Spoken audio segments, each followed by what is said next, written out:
Y estamos aquí una vez más, un jueves más, el jueves número 157 desde que empezamos estos streamings. Bienvenidos, buenas tardes, buenos días, buenas noches, buenas madrugadas, buenas las horas que sean, donde quiera que estén ustedes en esta humanidad giratoria que decía López Velarde respecto del planeta. Muchas gracias por acompañarme. Esto es El Rey va Desnudo. Yo soy Mauricio José Schwartz. Sigo siendo Mauricio José Schwartz, pese a los intentos de algunos, porque no lo sea. Y esto es nuestro streaming. Fíjense cómo vengo, nuestro streaming de los jueves, que se llama Revista Semanal, porque recorremos algunas de las cosas que han ocurrido en la semana.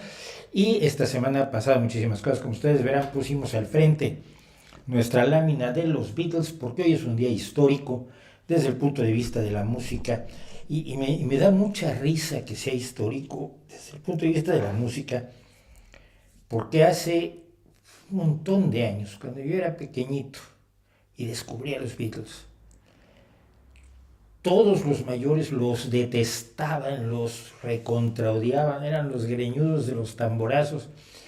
Y 60 y tantos años después sentarnos aquí y ver que los greñudos de los tamborazos siguen siendo uno de los fenómenos culturales más relevantes del siglo XX, pues es contrastante, es incluso contradictorio y paradójico. Pues yo recuerdo las broncas que tenía yo, principalmente con mi tío Hitler. Lo siento si le decía yo, no sé si se enteró alguna vez que así le decía yo, pero es que era tremendo el tío, y era mi tío. Y teníamos unas broncas fenomenales en las reuniones familiares. Yo acababa refugiado siempre con mi abuela. Bueno, pues decíamos, esto es un lugar donde la idea es pensar, reflexionar sobre los hechos que ocurren a nuestro alrededor, que ocurrieron esta semana, y tratarlos de ver desde el punto de vista racional, porque en estos tiempos estamos viviendo una época de una polarización, que no es solo la polarización de yo estoy a favor de algo firmemente, ¿no?, que puede estar bien, sino la polarización de la irracionalidad absoluta, en los términos más preocupantes para mí. Yo sigo muchísima gente que está en el mundo de la ciencia, en el mundo de las matemáticas, y de pronto oírlos militar ciegamente, irracionalmente en algunos términos, sobre todo en términos de las guerras que estamos desafortunadamente viviendo en este mundo, me derrota mucho moralmente, porque siento que muchas de esas personas siguen utilizando la razón. Está muy bien, pero solo para lo que hago en ciencia, y para otras cosas, pues para otras cosas me dejo llevar por las vísceras y funciono más con las suprarrenales que con las neuronas. Y claro, si suprarrenales solo tienes dos, pues tu capacidad de funcionar se ve muy limitada. Deberías usar los decenas de miles de millones de neuronas que tienes en la cabeza, y que evidentemente algunos no están usando. Y entonces creo que es más importante que nunca reflexionar razonablemente y racionalmente sobre lo que ocurre a nuestro alrededor, y dimensionar y matizar y contextualizar y hacer todo eso que al mundo simplista le cae muy mal. Además, por supuesto, esto lo podemos hacer sin que a usted le cueste absolutamente nada. Ayer publiqué Cuándo sabemos algo y cuándo solo creemos, por qué sabemos que sabemos, también se llama, y era un llamamiento, un alegato en favor de la alfabetización científica. ¿Y qué es lo que pasa? Yo me he dedicado muchos años a la divulgación de la ciencia, esto es cierto, ¿no? Empecé en el periódico Excelsior allá en los años 70, 80, luego estuve en el Universal, participé en muchísimas revistas y publicaciones donde hablábamos, aparte de análisis político, hacía yo ciencia o ciencia ficción, hablaba yo mucho de literatura de géneros, y luego hice un programa de radio en México, un programa de radio que tuvo muchísima suerte durante un par de años, y así sucesivamente. Yo lo he hecho, pero siento cada vez más que no es tan importante que usted sepa que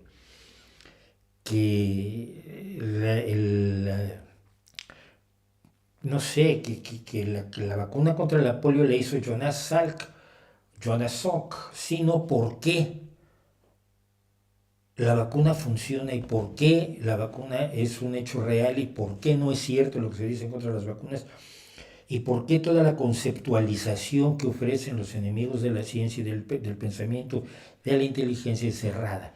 Es decir, ¿Cuáles son los mecanismos que nos permiten diferenciar lo que simplemente crees de aquello que sabes? Y eso es lo que un poco traté de hacer el día de ayer en este video. Por supuesto, muchísimas personas ya han aparecido, no esperaba yo menos de ellos, ya han aparecido a decirme que soy un cientificista, que tú solo crees en la ciencia, cuando hay tantas otras cosas. Tú les preguntas, ay, ¿cuáles cosas hay? Cuéntame. Otras cosas. ¿Qué? Misticismo, magia, religiones, filosofía. ¿Qué? No. No son útiles. Está el arte, sí. Como lo digo yo, lo comento en el video. Mucha gente que te dice es que la ciencia no es la única forma de conocimiento. Tienes razón. El derecho no se aprende con el método científico. Tú tienes que empollar, como se dice en España, tienes que machacarte la legislación y aprender la jurisprudencia, cómo se ha aplicado y cómo se interpreta la legislación en tu país o la legislación internacional o la legislación del país que estudias. Y allí no hay ciencia, amigo mío. O para aprender un instrumento, pero lo que hay sobre todo es práctica, es enseñarle a tus músculos a reaccionar de cierta manera, a comportarse como tú quieres que se comporten, y puede haber algo de ensayo y error, pero no estás aplicando precisamente el método científico. Hay muchas formas de conocimiento que no son método científico, que no son la ciencia. Pero cuando te dicen eso, cuando te dicen que no todo es ciencia, no están hablando del arte, no están hablando del derecho, no están hablando de la historia, no están hablando de los mecanismos de investigación documental que caracteriza a los historiadores, a los arqueólogos en muchos casos, a los sociólogos en ocasiones. No, te están hablando de magia, de religión, de creencias en lo paranormal, en lo supranormal, en lo extrauniversal, en lo cósmico no cósmico, en lo ultracósmico, en aquellas cosas que siguen conformando una pasión enorme por el ocultismo. Y a mí me preocupa. Y hoy vamos a ver varias instancias por las cuales esto es preocupante, porque creo que va muy de mano con la polarización de la irracionalidad que estamos viviendo en otros terrenos. Y yo siempre he tenido una fe enorme, y lo llamo fe, y sé lo que digo cuando llamo fe. Es una creencia irracional. Tiene algunas bases experimentales, si quieren ustedes, fácticas, pero sigue siendo irracional. Yo siempre he tenido fe en que saldremos adelante, en que podemos seguir avanzando. Pero luego me acuerdo cuando había grandes avances que fueron detenidos en seco. Por ejemplo, en el Imperio Otomano, en el siglo XII-XIII, cuando todo el avance del pensamiento y de la ciencia que se había desarrollado y de las matemáticas se vio cortado súbitamente, y hasta hoy el Islam no levanta cabeza a ese respecto. Pero vemos, cuando ves estas series de fotografías que constantemente se ofrecen de las mujeres en Afganistán en 1970 y en 2023, las mujeres en Irán en 1970 y en 2023, tengo que admitir que el progreso no está garantizado. Tengo que admitir que existe la probabilidad de que se cree una distopía en la que todavía nos toque vivir a nosotros, pero que pueden vivir plenamente nuestros hijos. Un mundo dominado por la religión, por las creencias, en distintas sociedades de distintas ramas de las religiones. Una que por lo tanto eche hacia atrás todos los derechos obtenidos por las mujeres, que eche hacia atrás todos los derechos obtenidos por los homosexuales, que eche hacia atrás todos los derechos obtenidos por los trabajadores, que nos suma en tiranías nuevas que son iguales a las tiranías antiguas, digamos, del siglo XIII o XIV o VI o V o del X antes de la era común. Es decir, es perfectamente posible, y me da mucho miedo que así ocurra y que se pueda interpretar también con cierta mala hostia, con cierta poca esperanza, interpretar cosas que están ocurriendo hoy en día como un regreso, como un retroceso que podría ser irreversible. Es decir, nada garantiza que sigamos progresando, y eso me preocupa muchísimo porque lo veo crecer y lo veo legitimarse, y conforme se va legitimando el pensamiento irracional, el pensamiento mágico, la negación de los derechos, la negación de la democracia, la negación de la moral misma, la idea de que no es necesario comportarse correctamente porque el que roba vive mejor y porque el que se corrompe es más feliz y cosas así, sí me preocupa y lo veo. Entonces, bueno, hay que tratar de luchar contra eso, creo yo, y es en lo que estoy. Por como siempre les pido su apoyo en Patreon o en PayPal. Patreon es una aportación que me hacen el favor de hacer mensualmente los seguidores del canal, algunos seguidores del canal, y en PayPal hay gente que me hace aportaciones por una sola vez. Las dos enlaces están en la descripción, por supuesto, de este streaming. Y por supuesto, se agradecerá muchísimo que ustedes ayuden a que este canal siga vivo, siga creciendo, siga funcionando y siga teniendo yo la oportunidad de comprar el tiempo necesario para todo lo que implica este canal, que no son la media hora del vídeo de los miércoles y las 3 horas del vídeo de los jueves, sino que son las horas de preparación, de guionización, de postproducción, de pelear con YouTube y todo aquello. Entonces, pues si nos pueden apoyar, se los agradeceré muchísimo. Si no pueden apoyarnos económicamente, al menos les agradeceré que nos recomienden, por favor. Y vamos como siempre hacemos a estas alturas, vamos a ver un poquito del chat. Y me pregunta Alejandro García, que ahora, ¿qué hacemos? ¿El derecho a defenderse justifica borrar Gaza del mapa? No. Ya está respondida tu pregunta, bien. El solo hecho que la hagas tiene una implicación con cierta insidia. Es decir, lo que está sugiriendo es que alguien cree que es legítimo borrar a Gaza del mapa y que esa persona que cree que es legítimo borrar a Gaza del mapa está muy equivocada y debe ser enfrentada. Yo creo que muy pocas personas están pensando en borrar a Gaza del mapa. Pero si te pones a matizar, hay una serie de problemas que yo me pregunto siempre, independientemente de lo repugnante que es Netanyahu, que él cree en la solución de un solo Estado, igual que Hamás, aunque no le llevaría a cabo de la misma manera. No sé qué fue eso. No sé qué fue eso.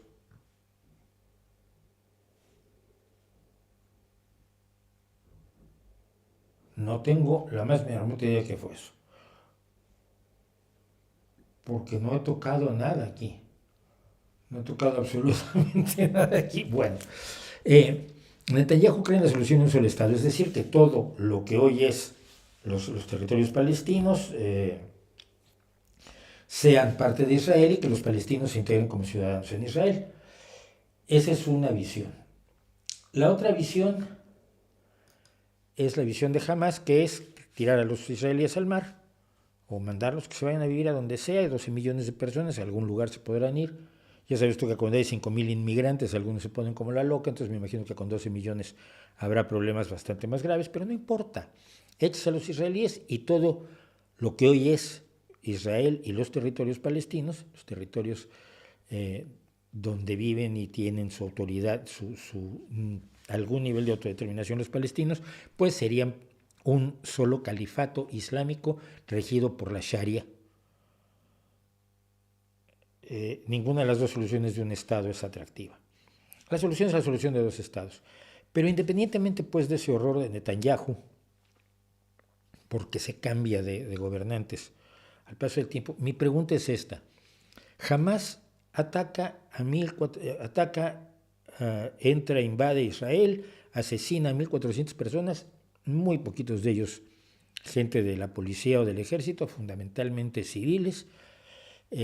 Incluso veíamos ayer, porque me llegan las cosas y verlas es un horror, a un chico palestino que era conductor de autobús y que había sido uno de los conductores que llevaron a los jóvenes al festival que se llevaba a cabo en el desierto, y entonces por haber conducido el autobús los Hamás lo mató y vimos el asesinato en el video subido por Hamás. Entonces, Hamás comete este acto aterrador, que no es un acto de resistencia. La resistencia no justifica tampoco matar a 1.400 civiles. Hamás está imbricado, es el gobierno de Gaza. Tiene una red de túneles en Gaza donde se ocultan.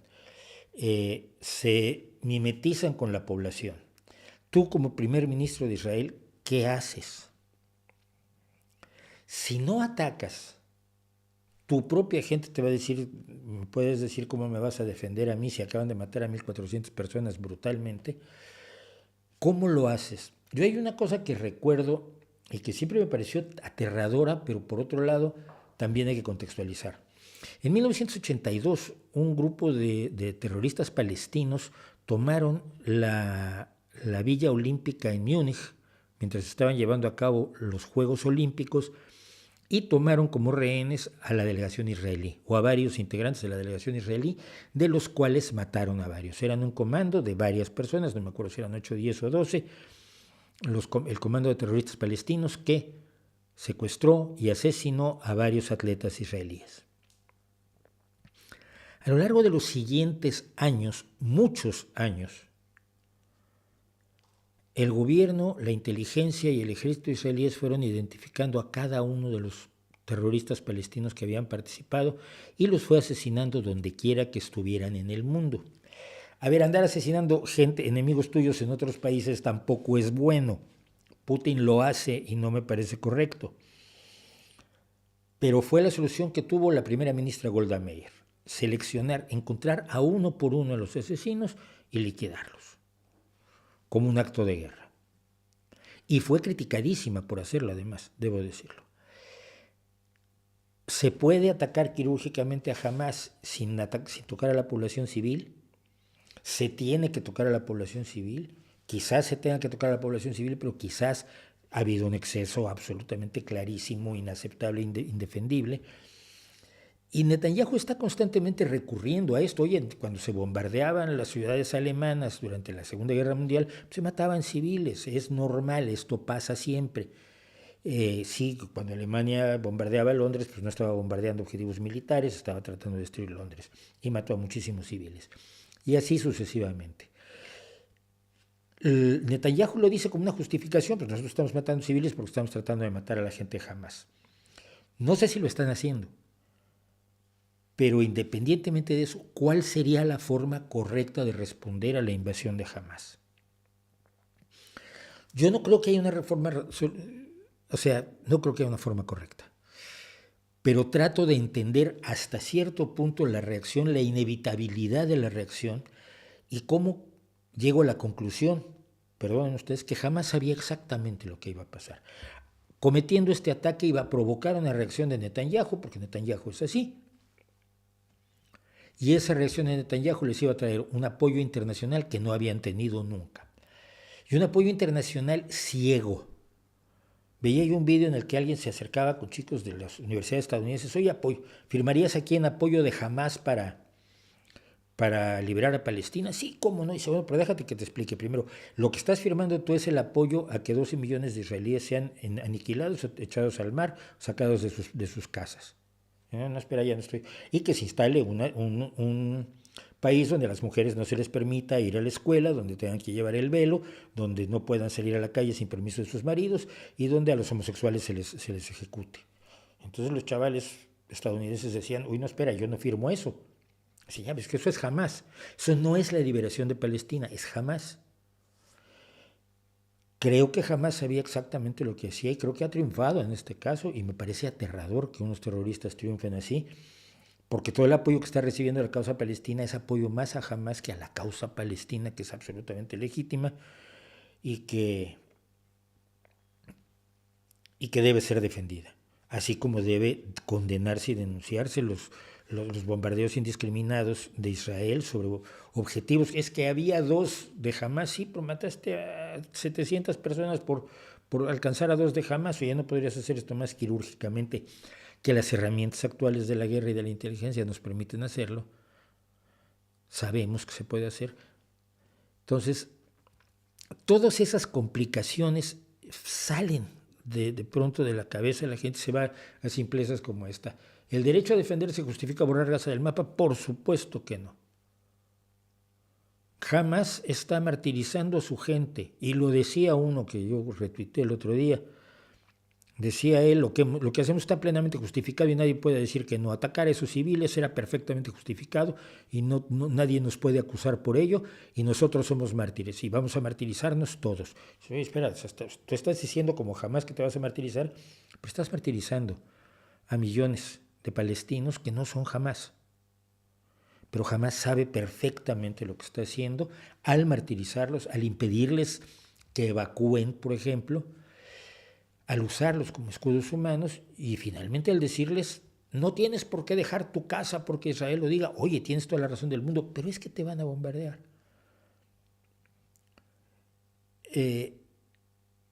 No estoy tomando posición, estoy tomando posición a favor de los civiles, no a favor de Netanyahu, ni de Hamas, ni de Israel, ni de Palestina. Estoy a favor de que los israelíes vivan en santa paz y que los palestinos vivan en santa paz y que acaben finalmente poniéndose de acuerdo, aunque sean cansados de tanta violencia. Estoy tomando partido por los civiles, pero estoy tratando de meter elementos que expliquen la complejidad que tiene este asunto, las presiones que hay de todo tipo que se están ejerciendo en este momento a nivel internacional, principalmente contra Israel y contra los judíos, promoviendo el antisemitismo del que hablábamos la semana pasada, aunque también hay una islamofobia o una arabofobia que se ha expresado en otros lugares. Se polariza a la gente y eso tiene un valor de propaganda de guerra. No caigamos, no hagamos propaganda de guerra, pues es lo único que puedo decir. Reformas en California, no sé nada. Después de la última balacera en Maine, el nuevo speaker, el nuevo portavoz de la Cámara, Michael Johnson, dijo que lo que hay que hacer es rezar para vencer al diablo. ¿Por qué somos tan tolerantes a excusas sin sentido? No es que seamos tolerantes a excusas sin sentido. Es que a Michael o Robert, a Johnson lo eligieron. Lo eligió gente que cree en lo que él cree. Y luego los republicanos en masa lo eligieron como portavoz del Congreso, de la Cámara de Diputados, sabiendo quién es y sabiendo lo que cree, sabiendo que él cree en la Biblia literalmente, y que su mujer hasta hace 3 días tenía un sitio web donde equiparaba la homosexualidad al bestialismo. Son enemigos jurados, lo decía yo al principio, enemigos jurados de los derechos de la mujer, enemigos jurados de los derechos de los homosexuales, enemigos jurados del progreso, el avance y la comprensión del universo más allá de la Biblia. Cuando le preguntan a Johnson, bueno, ¿y cuál es tu posición ante muchas cosas? Y él dice: lean la Biblia. Le digo: vale, entonces mira, si leo el Levítico y el Deuteronomio, tú echas a tu mujer del pueblo cada vez que tiene la regla, porque así es lo que dice el Levítico y el Deuteronomio que hay que hacer, y luego cuando regrese pues, trae 2 palomas para que las sacrifiquen en el Sanedrín y entonces ya puede reintegrarse a la sociedad. Tú haces eso todos los meses cuando tu mujer tiene la regla, porque te riges por la Biblia. No, ni siquiera saben lo que dice la Biblia. Pero han sido elegidos por personas que saben las creencias e ideas de estas personas.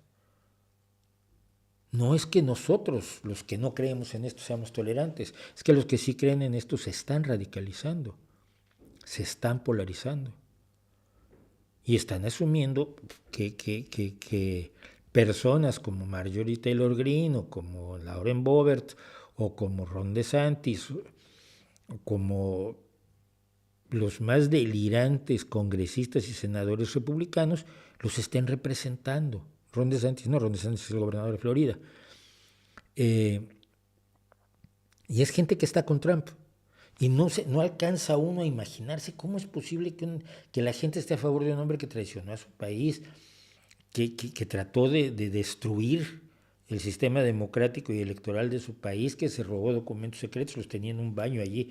Es un baño que parece de gasolinera de los años 50, en vez de ser el baño de una mansión donde cree que vale cientos de millones de euros su campo de golf, que no vale más de 20 millones de dólares ni a tiros, si ve uno los precios de los alrededores. ¿Cómo puede apoyar a alguien que habla como habla de su hija, que es escalofriante cómo se refiere a Ivana Trump? a Ivanka, perdón, Ivanka es la hija. Alguien que mientras su mujer estaba embarazada de su hijo, estaba con una estrella porno pidiéndole que lo azotara con una revista Forbes, enrollada con sujeta en la portada de la revista Forbes. Y eso o sea, una persona que ha fingido que es un gran negociante cuando no lo es y tiene una enorme cantidad de empresas que han fracasado y le debe dinero, le ha dejado de pagar dinero a todo el mundo. ¿Cómo es posible que lo apoyen? Yo no lo entiendo. Pero hay gente que lo apoya, como hay gente que apoya a Milei, a Bolsonaro y a Duterte y a Orbán y en su momento hubo gente, por supuesto, que apoyó a Hitler y a Mussolini, o sea que se me hace nada extraño, por no decir a Stalin, a Mao y a Kim Jong-un. ¿Por qué en un país desarrollado y supuestamente laico como Estados Unidos se aceptan los razonamientos y excusas religiosas? Porque no es un país desarrollado, es un país donde una minoría es desarrollada y supuestamente laica. Te voy a decir una cosa curiosa, fíjate, Claudio Macay. Oía yo ayer a Johnson, al nuevo speaker del Congreso de los Estados Unidos, explicando lo que quiso decir Andrew Jackson con el muro entre la Iglesia y el Estado. Cuando hablaba Andrew Jackson, uno de los fundadores de los Estados Unidos, de los padres fundadores que tanto adoran en Estados Unidos, habló de crear un muro entre la Iglesia y el Estado. Y la forma en que lo interpreta el señor que hoy es el hombre más poderoso del Congreso y el tercero en la línea de sucesión, si muere Biden es Kamala Harris, si muere Kamala Harris es él, Johnson, tercer hombre en la línea de sucesión de los Estados Unidos, dice que lo que quiso decir Jackson es que se debía crear una muralla para evitar que el Estado interviniera en la religión, pero no para que la religión interviniera en el Estado, porque la religión tenía que intervenir en el Estado. Entonces, reinventado y reinterpretado las palabras clarísimas de Andrew Jackson, que se expresan en una de las enmiendas donde dice que el Congreso no dictará leyes que favorezcan a una religión o a otra. Fíjate, así estamos. De la última canción de los Beatles vamos a hablar. ¿Existe una galería nocturna sobre Doré? No, está en la lista Doré, fíjate, curiosamente, porque sí hacemos gente de las artes gráficas y no solamente de la pintura. Hemos tenido a Mucha, hemos tenido a Maurits Cornelius Escher y no me acuerdo qué otro. Hemos tenido algún otro artista gráfico y claro que sí. ¿Qué opinan los millonarios que ejercen como presidentes? No lo veo claro. Nunca lo he visto claro y cada vez que veo uno pues, sale peor, ¿no? Entonces, ¿qué está ahora pasando en Ecuador? Pero votaron por él. El problema es de fondo, el problema es desde el principio. En Costa Rica es mediodía, pues feliz mediodía. La gente que sigue viendo normal educar a los niños a golpes y que su único argumento es que a ellos les tocó así, por eso debe de continuar, una vergüenza. Sí. Y lo que hay que decirles es, oye, mira, si a ti te educaron así y lo que educaron fue un maltratador de niños, pues igual tú deberías educar distinto a tus hijos para que no sean maltratadores de niños. A mí me pegaron mucho. A mí personalmente fui educado a hostias. No brutales, pero frecuentes y aterradoras. Porque tienes 7 años y viene un adulto y se te echa encima para darte. Sientes la mayor impotencia del universo, vamos. Entonces, pero esto fue una costumbre, sobre todo además promovida por la Iglesia. Es decir, todavía en México en los años 60, cuando yo hice la primaria, un profesor un día le lanzó un borrador a un alumno. Lo echaron de una escuela laica en la que yo estaba, de una escuela privada. Como os he contado yo, mi familia sufrió muchísimo para que yo estudiara en una escuela privada. Pero en las escuelas religiosas donde iban mis amigos, lanzarle un borrador a la cabeza a un alumno era como lo menos que podían hacerte.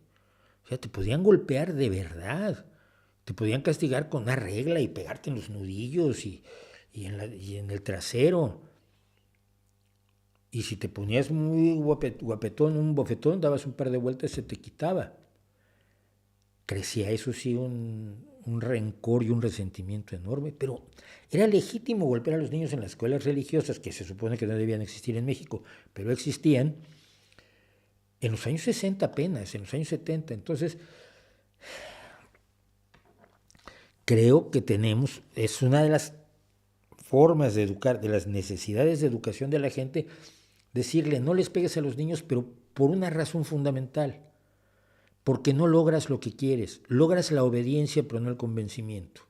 Creas resentimiento, generas un miedo que no debería existir y al final no enseñas. Y si eso no lo podemos, de eso no podemos enseñarles a los padres hoy en día, poco podemos enseñarles, ¿no? El hecho de que mira, es que el hecho de que siga ocurriendo es aterrador. Yo me he metido en la calle, en México y en España, cuando veo alguien golpear a un niño en la calle. Y la forma en que te miran los padres y abuelos que me ha tocado decirle, ¿qué está usted haciendo? No le vuelvo a poner la mano encima a ese niño. La forma en que te ven es la mirada clásica de aquel que sabe que estaba haciendo mal, pero les estaba derivando un enorme placer de sus acciones y te odia porque lo has descubierto. Y pues lo has puesto en evidencia, evidentemente, ante la gente, porque esto se dice en voz alta. Oiga usted, ¿qué está haciendo allí? Deje a ese niño en paz, no le vuelva a pegar. ¿Y usted qué se mete? Me meto como me da la gana. Y lo siento. Si no le gusta, hágame el favor de llamar a la policía. Que se les quita rápido con esto, ¿no? No le llaman a la policía, sobre todo aquí en España. Porque si una abuela me tocó decirle, pero usted no vuelve a tocar a esa niña mientras yo esté aquí. Y yo no me voy a ir de aquí hasta que usted se vaya.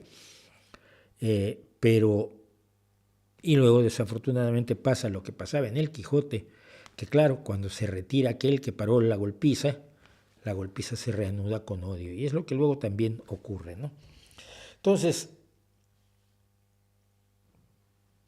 esto es un fenómeno, es un problema de educación y es un problema de legitimación.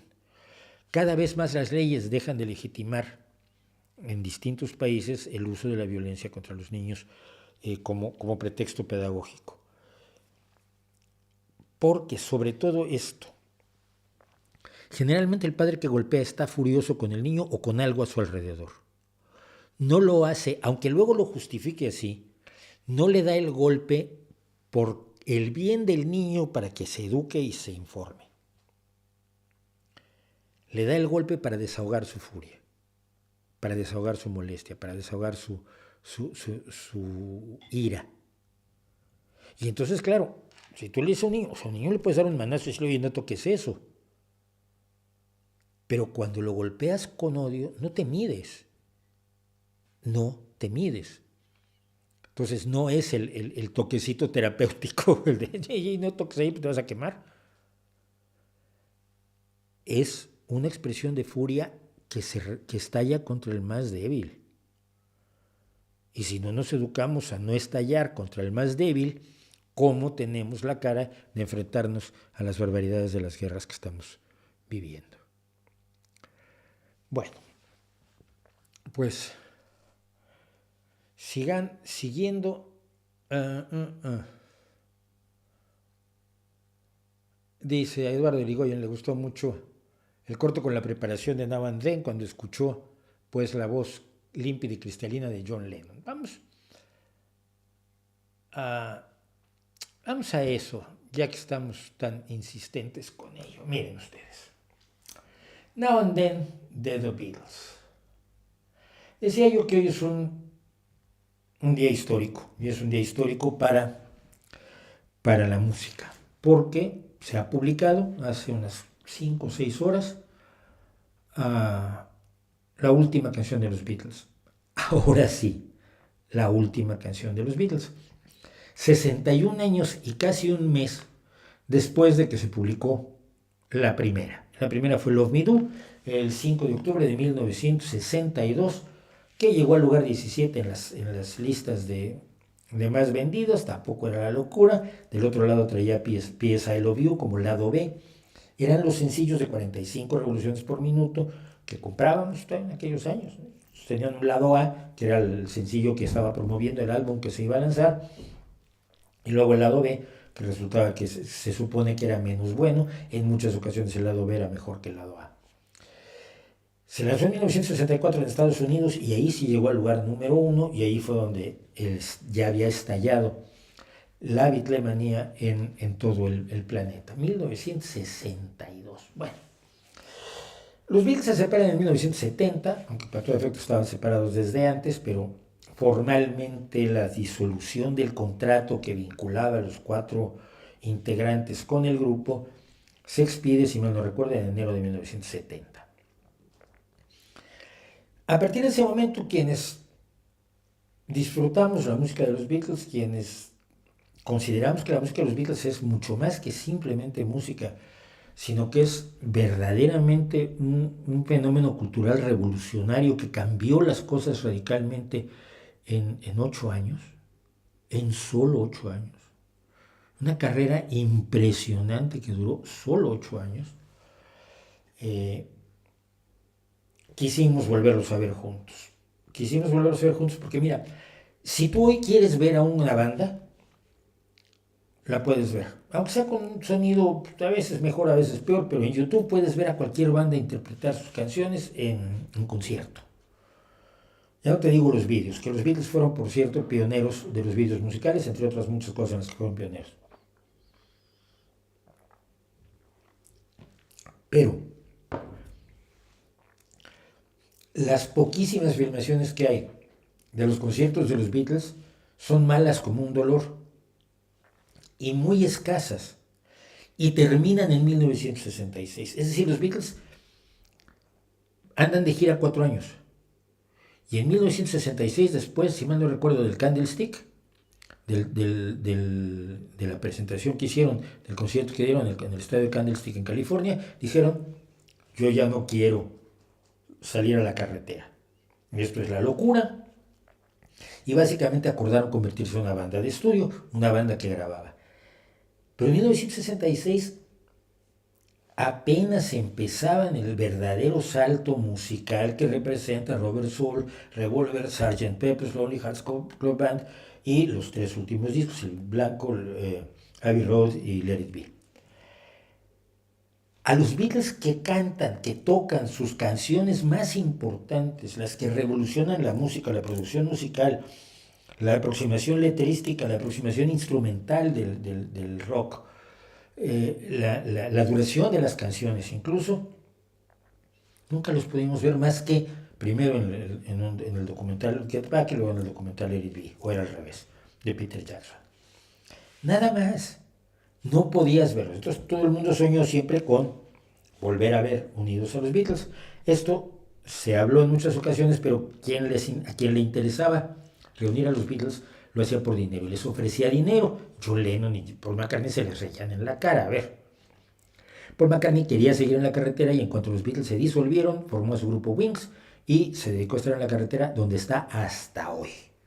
Entonces estaba yo viendo ayer un concierto de él en un estadio cantando Hey Jude la semana pasada. Pero la muerte de John Lennon en 1984 se hizo imposible la reunión de los Beatles. Entonces vino el problema, ya no va a haber canciones de los Beatles. Para que una canción sea de los Beatles tiene que tener a los 4 participando. Y así, en los años 90, o entre fines de los 80 y principios de los 90, Yoko Ono le pasó a Paul McCartney algunas cintas de demostración, demos que había grabado en su casa John Lennon. De ahí salió Free as a Bird y la otra que no me gusta nada y por lo tanto ni me acuerdo cómo se llama. Y en 1992 le dio a Paul McCartney una cinta que era la cinta de Now and Then, que quiere decir de vez en cuando, no quiere decir ahora y entonces, quiere decir de vez en cuando. Bien, y vamos a poner la portada de Now and Then. Y en 1995 se reunieron Paul, George y Ringo, los 3 Beatles sobrevivientes, para tratar de hacer algo con ese demo. El problema es que el demo era de una calidad infecta. Era un cassette, donde además el piano y la voz de John Lennon estaban empastados, y no se podía llegar a ningún lado. George Harrison hizo solos de guitarra para la canción. Finalmente decidió que la canción era una basura porque no podían sacarle juego. Ahora su mujer dice que George estaría encantado con el resultado de la canción. ¿Qué fue lo que pasó? Cuando Peter Jackson entró a rehacer el documental de los Beatles, tan lamentable que había sido, trabajó con un sistema de inteligencia artificial, entre comillas, unos algoritmos musicales, unos algoritmos de sonido, que permitieron separar las voces de los instrumentos. Y entonces remasterizar y remezclar las canciones que se escuchan en el documental. No es, como han dicho algunos, es que han recreado la voz de John Lennon con inteligencia artificial. No es cierto. Pero es que la bobada que traemos con la inteligencia artificial a mí me preocupa muchísimo. No es así. Yo tengo un amigo, por ejemplo, que es bajista y usa este tipo de programas para quitarle el bajo a una canción y luego él tocar su propio bajo y me manda cosas. Ay, mira, hice el bajo de tal canción y metió unas cosas bien bonitas que no estaban en el bajo original. Yo las oigo y me gusta mucho además. Se usa para separar instrumentos, para separar voces, porque se le ha entrenado para reconocer las voces con inteligencia humana. ¿Ok? La inteligencia artificial no sabe qué es la voz de John Lennon, pero lograron procesar la cinta, el cassette, de modo que se separara la voz de John de su piano y entonces se pudiera trabajar con ella.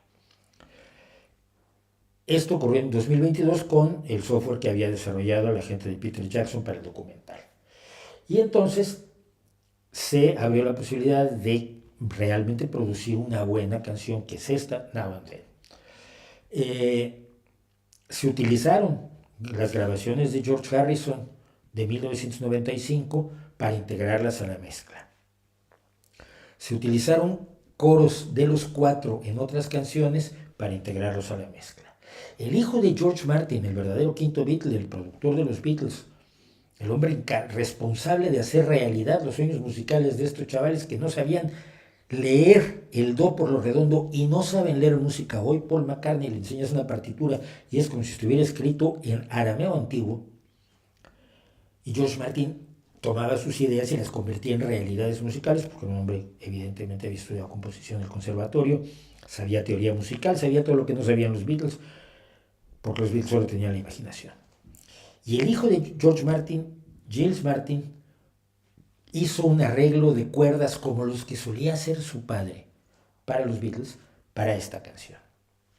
Resultado, una canción que suena a los Beatles, donde están los 4, donde está la inconfundible batería de Ringo, donde está la inconfundible voz de John y de George y de Paul, donde está la guitarra de George Harrison, donde está el sonido que finalmente caracterizó a los Beatles, porque cuando cada uno se fue por su lado hicieron cosas muy distintas.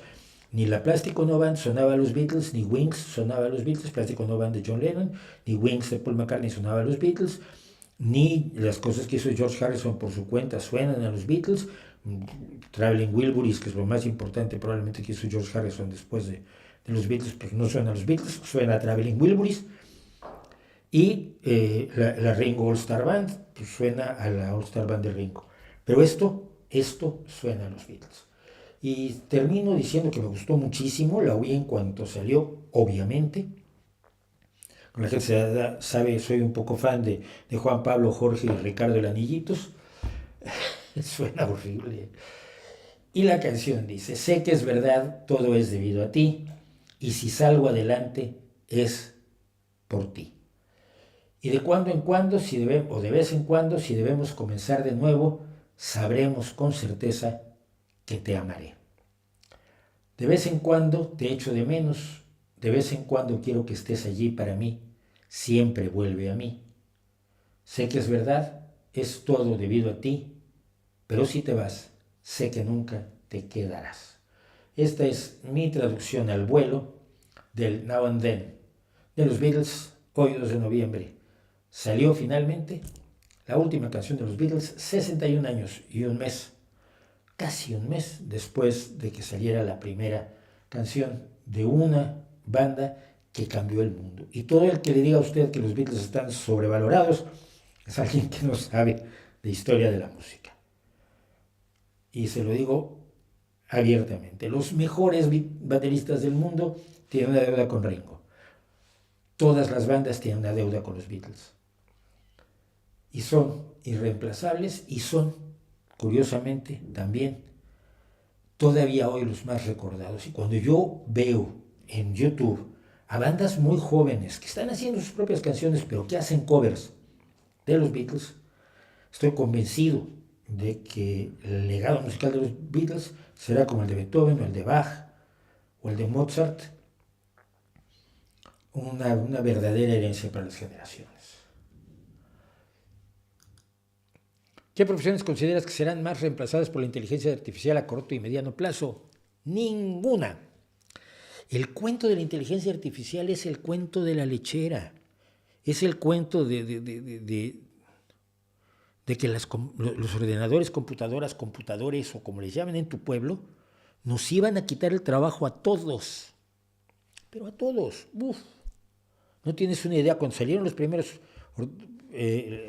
personales funcionales, porque los anteriores habían sido como para que jugaran los aficionados a la informática. Pero al aparecer el Apple II Plus y al aparecer la PC de IBM, nos íbamos a quedar sin trabajo todos. Luego vinieron los robots y descubrimos que íbamos a quedarnos sin trabajo. Y el mundo de la manufactura se iba a quedar sin gente. No ibas a tener fábricas en las que no habría una sola persona, además el que apriete el botoncito y todos los robots lo harían todo. Descubrimos que no era así. Descubrimos una y otra vez que no era así y vamos a descubrir otra vez que no es así. Y te voy a poner un ejemplo que me ha tenido llamado a reflexionar los últimos 3 días porque cometí un error. YouTube parece que ha cambiado el algoritmo y ahora tu última elección tiene mucho más peso que las cosas que has estado viendo durante 4 o 5 años. Entonces a mí de pronto de la barra lateral me desaparece como recomendación aquello que he visto durante años, pero de lo último me lo atiborra. Y vi algo de inteligencia artificial aplicada a vídeos y audio, y entonces ahora tengo ristras enormes de sugerencias de sistemas de inteligencia artificial que te eligen el tema, te hacen el guión, te hacen la locución, te hacen el video y te lo publican en YouTube. Maravilloso. Todo, incluso con una persona. Le tocaba. Con una persona que habla así como yo, pero de inteligencia artificial.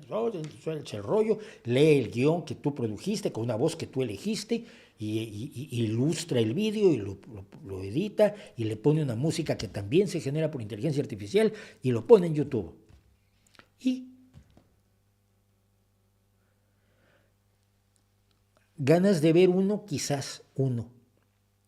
Alguien consumirá vídeos hechos con inteligencia artificial todo el día, todos los días, todas las semanas, todos los meses.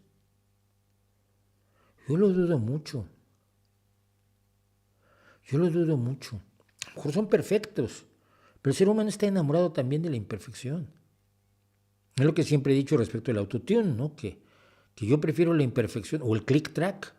Yo prefiero la imperfección de las bandas que ralentizan o aceleran la música de acuerdo al sentimiento del momento, no están siguiendo sin pensarlo un metrónomo que tienen en la oreja o el autotune. No quiero gente perfecta, quiero la emoción de los cantantes.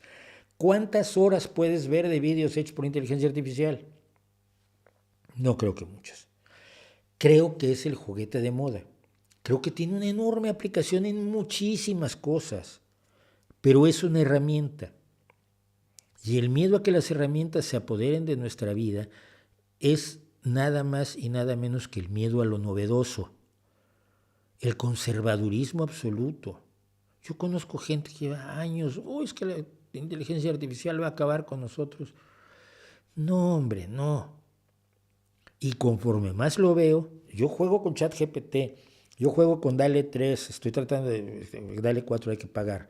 Estoy con Bing Creator, estoy utilizando mucho, no utilizando, estoy jugando mucho con inteligencias o algoritmos que te están ofreciendo, como Adobe Photoshop ahora te ofrece el relleno generativo o el relleno contextual, y entonces tú pones una foto. Ya presenté aquí algunas cosas que hicimos con el relleno contextual de Adobe Photoshop, y es interesante, pero nada más. Es interesante, pero nada más. La inteligencia artificial finalmente, por ejemplo, para cuestiones de texto, simplemente es un millón de monos tundiendo teclados al mismo tiempo. Obviamente sale algo inteligible, cuando sale algo inteligible lo filtras, pero no es inteligencia. Es un millón de monos virtuales, obviamente, tundiendo teclados. Y de ese caos se saca lo que más o menos es coherente, es como un corrector ortográfico, no más. Entonces, no creo que haya trabajos que vayan a ser sustituidos por la inteligencia artificial. Y mira que yo vivo en una industria donde la inteligencia artificial tiene una importancia. La inteligencia artificial, bueno, así le llaman. Por ejemplo, la traducción de máquina tiene una importancia y una relevancia, y está influyendo en la forma en que trabajamos los traductores, hasta el día en que mete la pata. O sea, no hasta el día en que mete la pata, hasta que llegas a la frase del manual de operación de un aparato médicamente relevante, donde lo que dice la traducción de máquina es risible, y si lo hiciera el médico mata al paciente. Y nunca va a tener el contexto necesario la inteligencia artificial para saber por qué eso está mal. ¿Por qué save hoy es guardar, mañana es salvar? En esta línea save solo es salvar, y en esta otra línea es guardar. Porque el lenguaje es un fenómeno humano, porque los vídeos son un fenómeno humano, porque la expresión artística es un fenómeno humano. Lo que vamos a tener es a más y más gente que tenga que aprender a usar la inteligencia artificial para obtener mejores resultados en un montón de cosas, porque es una herramienta que creo que es enormemente útil. Pero no le tengo el miedo no le tengo miedo a que sustituya y deje en la calle a millones de personas. Eso ya lo iban a hacer los telares mecánicos, y ya lo iban a hacer todas las innovaciones. El otro día yo recordaba, para cerrar esto, que cuando se empezaron a generalizar los ferrocarriles, hubo expertos, muy expertos, que advirtieron que a más de 30 kilómetros por hora el cuerpo humano se derretiría, y que a 25 por ahí kilómetros por hora los úteros de las mujeres saldrían volando de sus cuerpos. Esos son los expertos que hoy te dicen que la inteligencia artificial va a hacer que nos derritamos todos, y a saber qué le pueda pasar a los úteros de las mujeres, ¿no?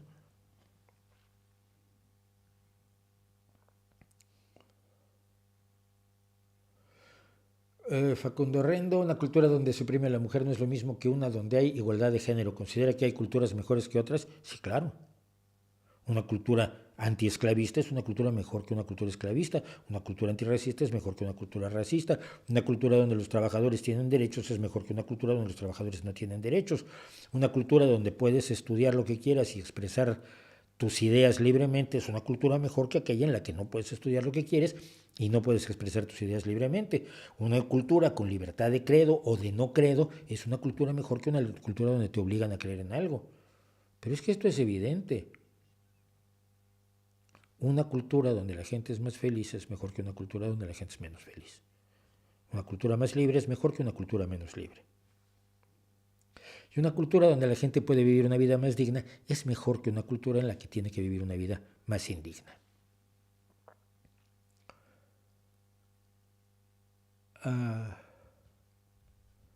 No tengo idea de algunas cosas que me preguntan, pero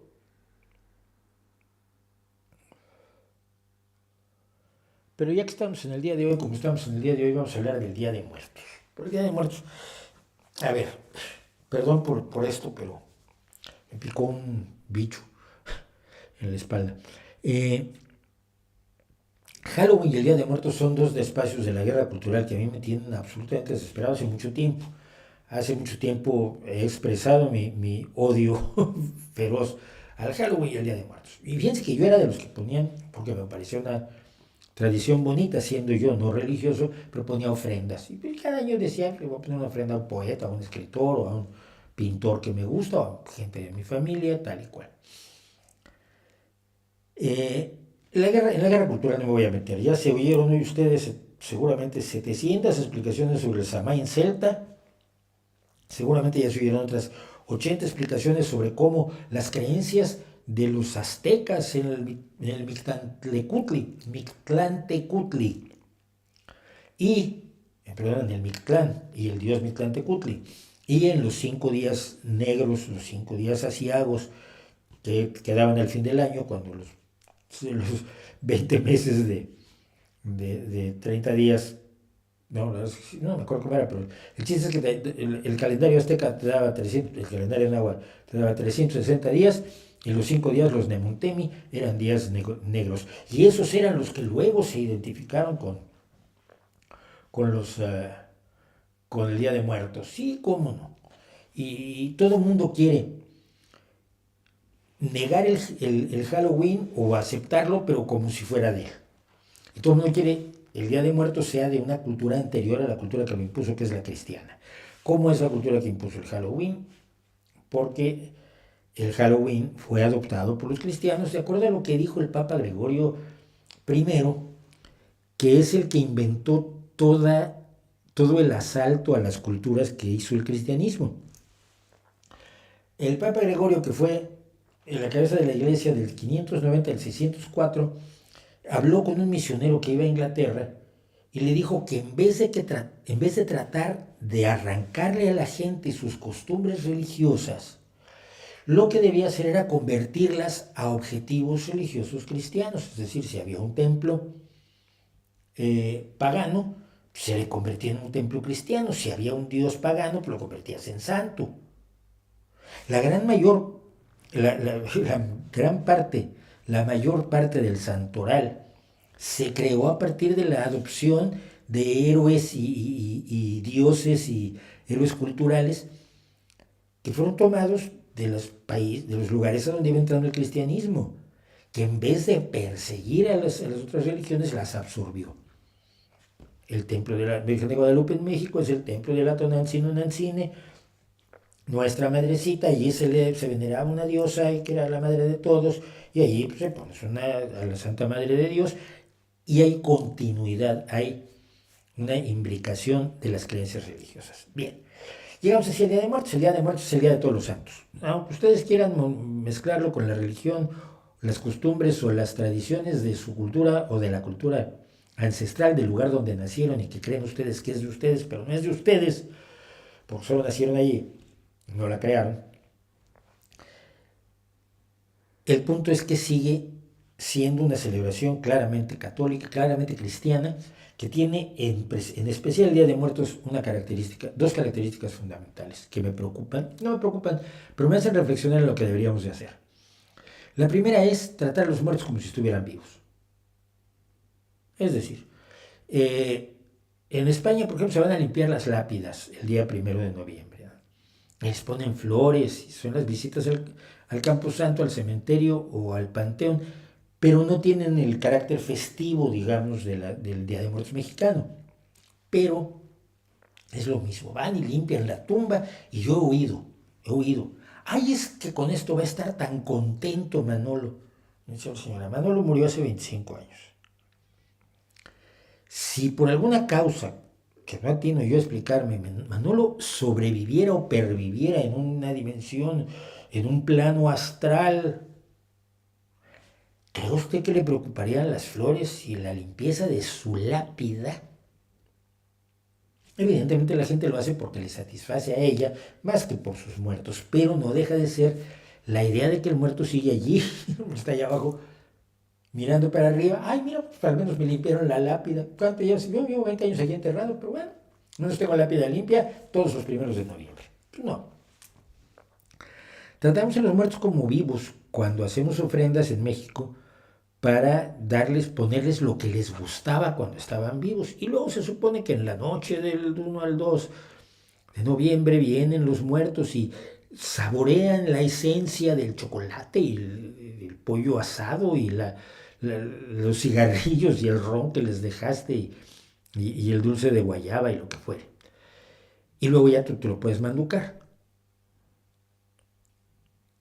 Como si pensáramos que los muertos están vivos. Los tratamos como si estuvieran vivos. Y al mismo tiempo nos ilusionamos con la idea de que allí siguen. Y por lo tanto prescindimos en gran medida de su legado. Y ahí es donde yo creo que se puede reinventar muchísimo el Día de Muertos.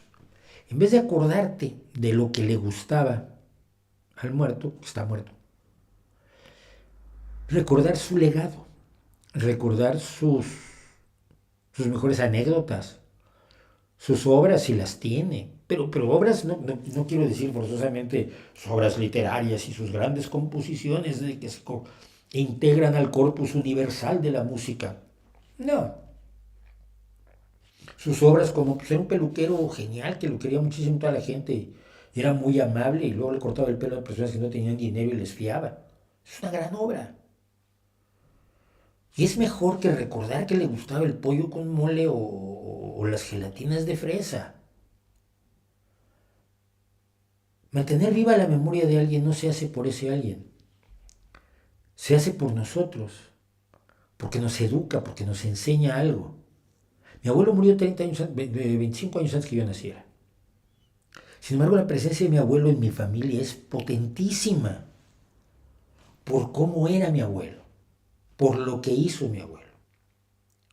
Hizo algunas cosas de risa, por ejemplo, fue uno de los fundadores del Centro Asturiano en México, fue el tesorero fundador del Centro Asturiano, pero hay que recordar que el Centro Asturiano, que hoy es una institución enorme en México, lo hicieron estos porque querían tener un equipo de fútbol. O sea, todo lo demás daba igual, lo que querían es tener un equipo de fútbol. Y lo primero que hicieron, cuando hicieron el Centro Asturiano de México, equipo de fútbol, era Asturias, que fue el primer campeón de liga en México, por cierto. Suena muy, hoy hicieron el Centro Asturiano, querían jugar fútbol, querían tener un equipo de fútbol. Pero mi abuela al mismo tiempo fue una buena persona. Fue muy bueno con sus hijos, fue muy bueno con su familia, fue un hombre honesto, fue un hombre reconocido. Pues es un bonito ejemplo que seguir, aunque se haya muerto en 1930, que en 7 años me toca recordar el centenario de la muerte de mi abuelo. ¿No es mejor recordar así a la gente y en vez de hacerles una ofrenda a ellos, ofrendarnos a nosotros mismos el recuerdo de sus acciones, de sus palabras, de sus chistes, de sus momentos estos que tiene todo el mundo, que son geniales, sobre todo con la familia? La gente se porta mejor con la familia que con el resto de la humanidad. Y en la familia tenemos anécdotas generalmente de todos. Y si queremos recordar a alguien, recordarlo por eso, por lo que hizo, por lo que fue, por lo que nos enseña, que a su vez nosotros podemos enseñar.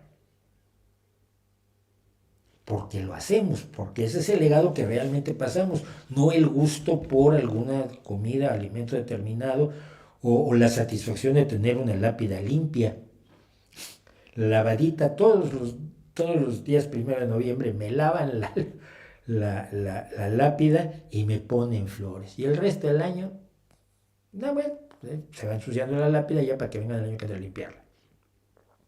No.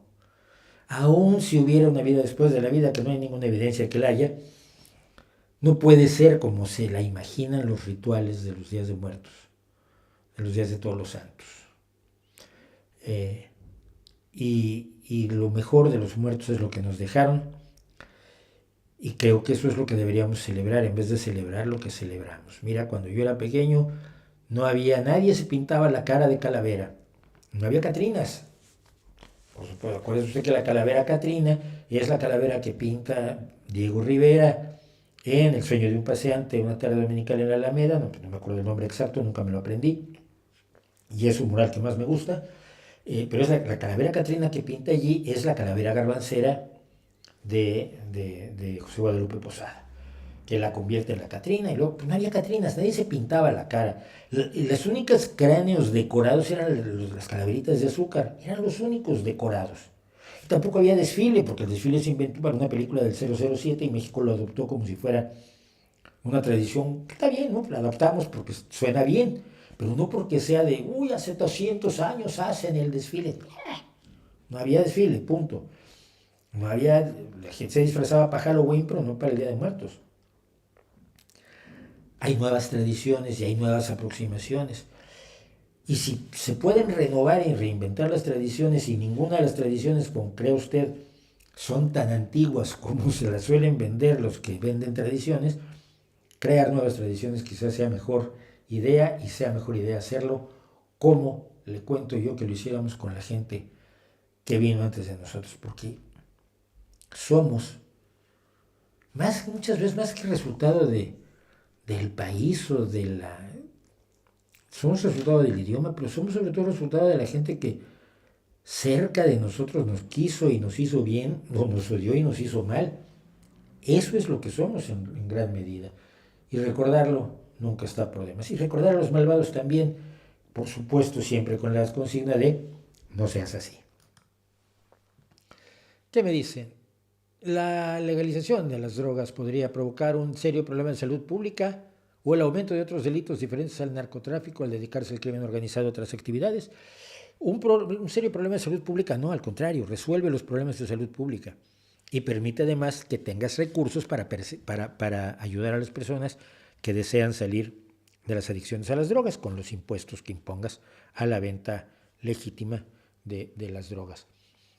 Los delitos diferentes al narcotráfico, por supuesto, cuando se terminó la prohibición en los Estados Unidos, los grupos de delincuencia organizada se dedicaron a otras cosas, se dedicaron fundamentalmente al juego. Las Vegas está fundado por las bandas de gángsters. Se dedicaron al juego, se dedicaron a la prostitución, con la trata y explotación brutal de mujeres. Entiéndase que eso ni siquiera yo lo llamaría prostitución, es esclavitud sexual. La prostitución se ejerce libremente, no es prostitución, es trata de mujeres. A otro tipo de contrabando, pero el poder que tenían en el momento máximo de la prohibición lo perdieron. Porque la cantidad de dinero que entraba con el tráfico de alcohol era infinitamente menor que la cantidad de dinero que venía de todas las demás actividades en las que se inmiscuyeron después, hasta que empezaron a traficar con drogas, concretamente con heroína. Y eso lo vemos, si mal no recuerdo, reflejado en El Padrino 2. Entonces, cuando yo planteo la despenalización de las drogas, no lo digo como es la solución absoluta de todo. No. Pero le corta el río caudaloso de ingresos cotidianos a los grandes cárteles del narcotráfico. Les seca la fuente de recursos y por lo tanto les quita poder. Y quitarles poder es bueno. Quitarles poder representa la posibilidad de recuperar grandes espacios de la sociedad copados por una delincuencia organizada con una cantidad de dinero brutal. Básicamente es eso. Creo que funciona y además, por supuesto, pues es mejor hasta para los adictos. Mira, ahora se está hablando en Estados Unidos por primera vez, y esto era anatema que se dijera hace poco tiempo, la posibilidad de tener centros de consumo controlado de fentanilo. Porque si la gente lo va a consumir de todos modos, por lo menos que no se mate haciéndolo. Ahora se están poniendo en los árboles, sobre todo en lugares como Filadelfia, que tiene un problema gravísimo de adicción al fentanilo, se están poniendo el antídoto para la sobredosis, que es muy sencillo, además es un inhalador nasal, y se grapa en los árboles, se clava en los árboles dosis de este antídoto para las personas. Si tú ves que alguien tiene una sobredosis de fentanilo, lo tomas de un árbol y le das 2 jeringazos en la nariz del inhalador y lo salvas de la muerte por por sobredosis. Y entonces lugares donde la gente pueda consumir de manera controlada y haya gente que esté a cargo de que no se maten con sobredosis, pues es buena idea. Como se hizo en algunos lugares, me acuerdo en el Parque de las Agujas de Ámsterdam, me acuerdo cuando se les regalaban jeringuillas o jeringas a los adictos a la heroína para que se drogaran, se aplicaran su dosis de heroína en un lugar controlado y no estuvieran por la calle. La solución perfecta no existe, pero hay soluciones urgentes y yo creo que la despenalización es urgente en cuanto al poder que están adquiriendo las bandas del crimen organizado, no solo en México, en Estados Unidos. Estamos viendo el crecimiento en Brasil, estamos viendo el crecimiento en Suecia de las pandillas. La idea precisamente de la polarización y la idea de que ajustarte a tu sociedad no es buen negocio, genera una mayor tendencia a la criminalidad, y sobre todo cuando hay gente con mucho dinero que está dispuesta a ayudarte. Si tú le vendes su droga en Suecia, te va a permitirte ganar muchísimo dinero. Y aunque el capo esté en Colombia o en Ecuador o en Hong Kong o en Sinaloa, es un poder enorme el que da el dinero. Quitarles el flujo de dinero me parece fundamental.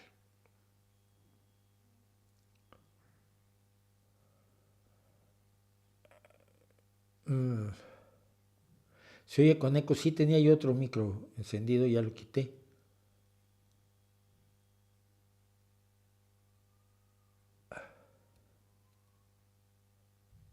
Mira, aunque acerque yo el micrófono, el problema es que los niveles empiezan a distorsionar. Entonces no puedo acercar más el micrófono. No puedo acercarlo más, lo siento, y esto ha sido un problema ya en otras ocasiones, pero que lo tienen que resolver ustedes en su ordenador, en su máquina, porque aquí estoy a tope. De hecho, ahí ya distorsiona. Y la idea es que no distorsione, ¿no? Usar la razón para otras cosas no es la filosofía, no. No, la filosofía es la especulación sobre cosas, no usar la razón, simplemente especular sobre cosas, que eso lo puede hacer cualquiera. Puedes llamar filosofía si quieres, pero no, yo cuando hablo de filosofía me refiero a la profesión de filósofo profesional. Tengo un cartoncito que me dieron en la universidad, porque estuve 5 años y entonces yo pienso mejor que tú. No existe eso, no es válido, no tiene sentido, no ha sido demostrado que sea cierto. Pero si le llamas filosofía a pensar, sí, todos hacemos filosofía y mucha gente lo hace mejor que los filósofos. Yo sigo creyendo, y sigo creyendo junto con, por cierto, con Hitchens, que la literatura es el lugar donde se hace la mejor especulación, el lugar donde se analizan los grandes problemas éticos y morales, el lugar donde se analiza la evolución humana, el lugar donde se analiza la mente y lo que podríamos llamar el alma humana, pero eso ocurre mejor en la literatura que en la filosofía.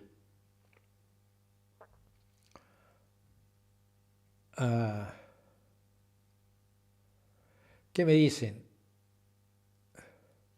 ¿Qué opinión tienes de María Corina Machado? Que no la conozco, y como no la conozco, no sé quién soy.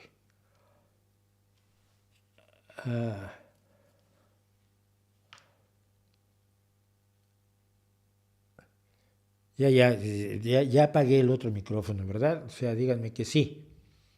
Si es que estaban 2 micrófonos y no sé por qué. Son las cosas raras, como las estrellitas que aparecieron atrás de mí, que no sé de dónde salieron, pero igual me han hackeado, lo cual sería gravísimo. No sé qué sea la tesis de que estamos entrando en un tecnofeudalismo. No sé qué es el tecnofeudalismo. Suena como a invento de sociólogo o politólogo desocupado. Si me dijeran qué es exactamente, quizás podría opinar al respecto.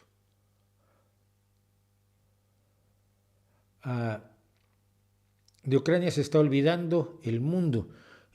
No creo que el mundo se esté olvidando de Ucrania, simplemente los medios de comunicación tienen el acento puesto en este momento sobre Gaza. Esto pasa siempre. Y antes se habían olvidado de Yemen, pero la situación sigue. Así que no.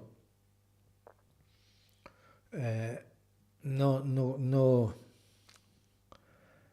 no creo pues que se olvide Ucrania, porque estamos jugando. Precisamente hoy empecé a ver, no la he terminado de ver, una entrevista con la presidenta de Georgia que cuenta la invasión a Georgia, donde Rusia se apoderó también del 20% del terreno de Georgia a principios del siglo XXI, y cómo está hoy tratando de avanzar sobre espacios de Georgia, Rusia, mientras lleva a cabo la guerra de Ucrania.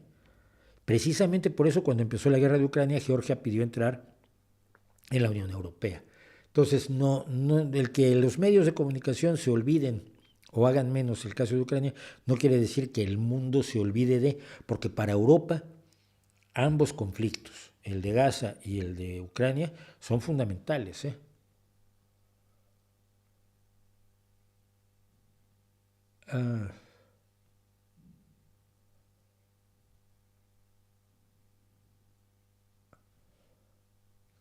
Lo de los fuegos artificiales estuvo extrañísimo, extrañísimo de verdad, No sé de dónde salió.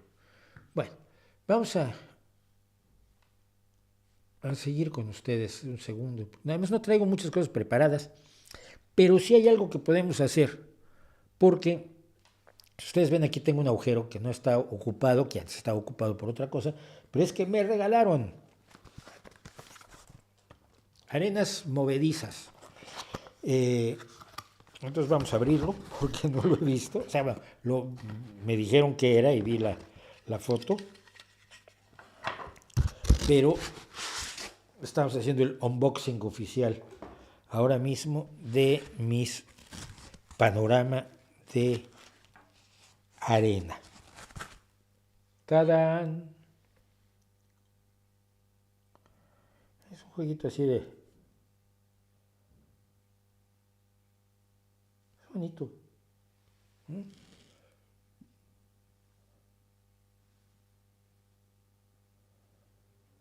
La arena va cayendo y es un efecto simpático y agradable. Y ese efecto simpático y agradable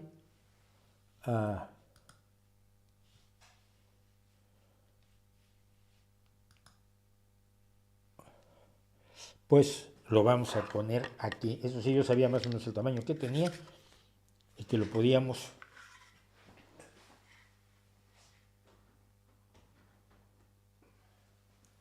colocar aquí.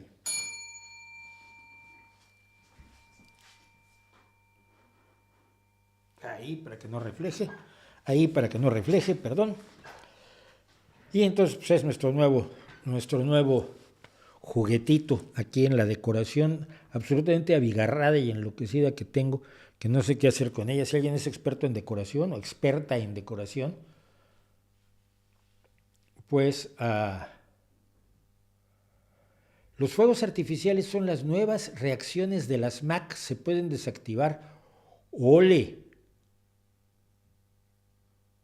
Se puede desactivar, pues lo vamos a desactivar, voy a ver qué es, porque me resultó extremadamente extraño. Los efectos se activan según algunas señales que haces y el algoritmo las detecta. Eso es la estupidez artificial, que es mucho más común que la inteligencia artificial, como la estupidez natural es más frecuente que la inteligencia natural. Marcos dice que me recomienda con mis conocidos alumnos y colegas y con tus enemigos también, con todos. ¿Qué opinas de las elecciones argentinas? Denuncias de fraude. ¿Esas denuncias de fraude las está haciendo Milei de casualidad? Porque es el truco de Trump y es el truco que recomendó Steve Bannon un mes o 2 meses antes de las elecciones en Estados Unidos. Steve Bannon recomendó a la campaña de Donald Trump, estoy hablando de las elecciones de 2020, que en cuanto terminara la votación salieran ante los medios diciendo que habían ganado las elecciones, y si les decían que no las habían ganado, había sido fraude. Esto es lo que recomendó Steve Bannon, es lo que estuvo a punto de hacer Ayuso, pero no lo hizo en España, aquí en la Comunidad de Madrid, porque ganó las elecciones con mayoría absoluta, además, increíblemente. Es lo que trató de hacer Bolsonaro, es lo que trató de hacer Trump, y es para lo que se está preparando Milei. Milei, que pensaba que venía con una certeza absoluta y total para ganar las elecciones de Argentina, está viendo que igual no gana. Entonces, si denuncia fraude y el día, el 19 es la elección, sí, ¿no? El día del balotaje, de la segunda vuelta de las elecciones, inmediatamente después de que terminen las votaciones y cuando las encuestas de salida digan que Milei no ganó, empiece a decir que hubo fraude electoral, y se puede pasar como Donald Trump 3 años diciendo: yo gané en 2020 y me la robaron, que es lo que sigue diciendo Donald Trump, incluso ahora en su campaña actual hacia el 2024 y en sus deposiciones, en sus declaraciones en los juicios a los que está sometido.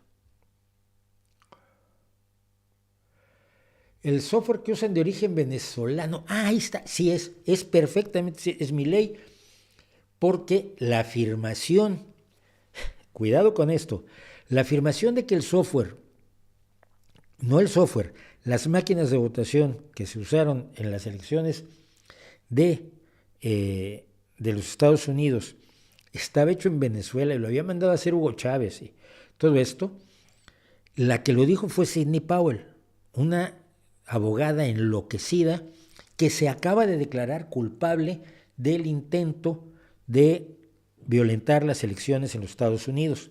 Se acaba de declarar culpable. Las empresas Dominion y Smartmatic, fíjate, me acuerdo de los nombres, luego no me acuerdo de los nombres de músicos que me gustan y me acuerdo de esto. Dominion y Smartmatic demandaron a Fox News, a Lindell, un tipo que vende almohadas y que es uno de los grandes apoyadores de Trump, que era millonario y ha perdido todo su dinero apoyando a Trump y diciendo que Trump ganó las elecciones de 2020. A Giuliani, a la Powell y a otra serie de personas, pero a Fox en concreto la demandó por más de $1,000 millones y perdió. Fox perdió. Y hay otras demandas en pie por miles de millones de dólares por decir eso exactamente, y que se ha demostrado ya en los tribunales de Estados Unidos que es falso, que es un embuste, que es un engaño, que es una invención, que es un truco de la campaña de Donald Trump para engañar a la gente, para hacer creer que ganó las elecciones y que hubo fraude cuando no lo hubo. Si están contando esa misma historia, es una historia que ya está demostrada. No solo está demostrado que es falsa, sino que están usando el mismo truco de gente que verdaderamente, cuando tú ves a la señora Powell hablando y diciendo que ella había intervenido China y Rusia y Venezuela y Smartmatic y que todo esto lo repetía Fox News al pie de la letra, te das cuenta que es gente que no está nada bien. También estamos hablando de Milei, que tampoco está nada bien. No he visto a Donnie Darko, no he visto a Adrián Díaz. La persecución de los asesinos de los atletas es el guión de la película La espada de Gedeón. Creo que era el nombre de la operación que se puso en marcha, exactamente eso.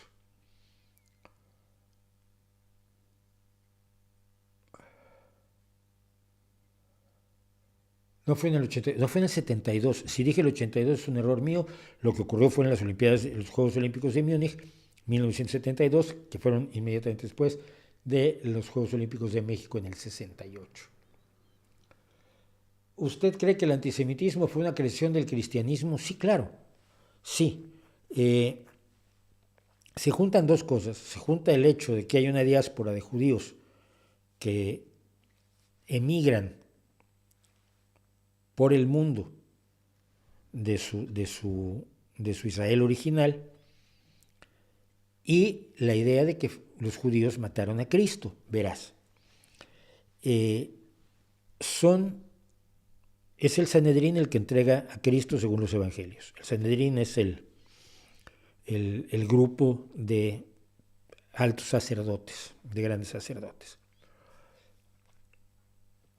Ellos entregan a Cristo. Cuando por la Pascua se ofrece la posibilidad de salvar a Barrabás o a Cristo, Los judíos de Israel, de Jerusalén, piden que se libere a Barrabás y que se condene a Cristo. Por lo tanto, la lógica, si les puede llamar lógica, es que los judíos mataron a Cristo, y como hicieron esto, más o menos creen ellos, en el año 33 de la era común, en realidad habría sido en el 26 de la era común, entonces los judíos actuales hay que perseguirlos porque también ellos mataron a Cristo.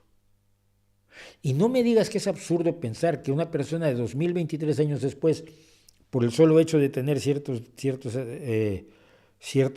ancestros o creer en determinada religión, tiene la culpa de lo que pasó hace 2000 años, porque la gente constantemente está diciendo exactamente lo mismo respecto a los judíos, respecto a los rusos, respecto a los ucranianos. Todo el mundo quiere echar el reloj atrás y buscar los orígenes de las tragedias de hoy en el pasado y culpar a la gente hoy por lo que hicieron otros en el pasado. Y es que la Biblia también dice que los pecados de los padres serán visitados sobre los hijos. Y hay mucha gente que cree en ese tipo de cosas. Vamos, jamás no fue creado por Israel y Estados Unidos. Dejen de decir esa estupidez.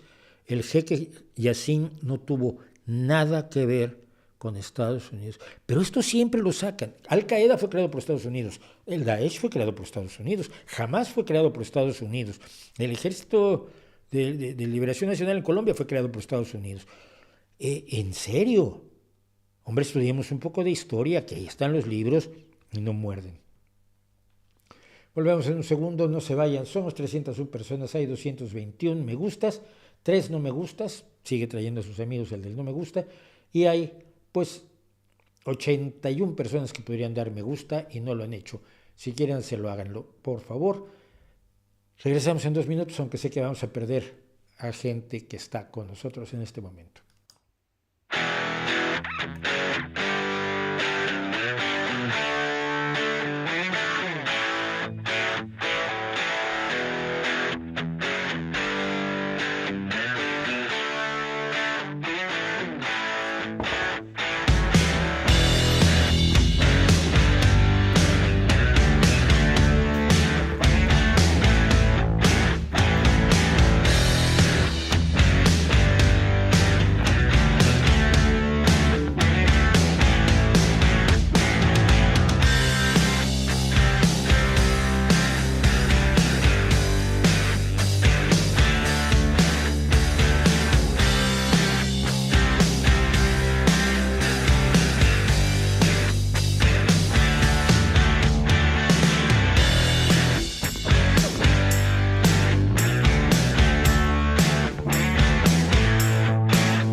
de regreso, fue rápido, fue sencillo, fue corto y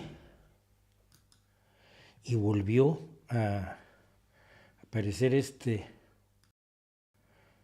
absurdo micrófono, que es el micrófono de este ordenador, de este portátil, pues, pero no sé por qué se metió.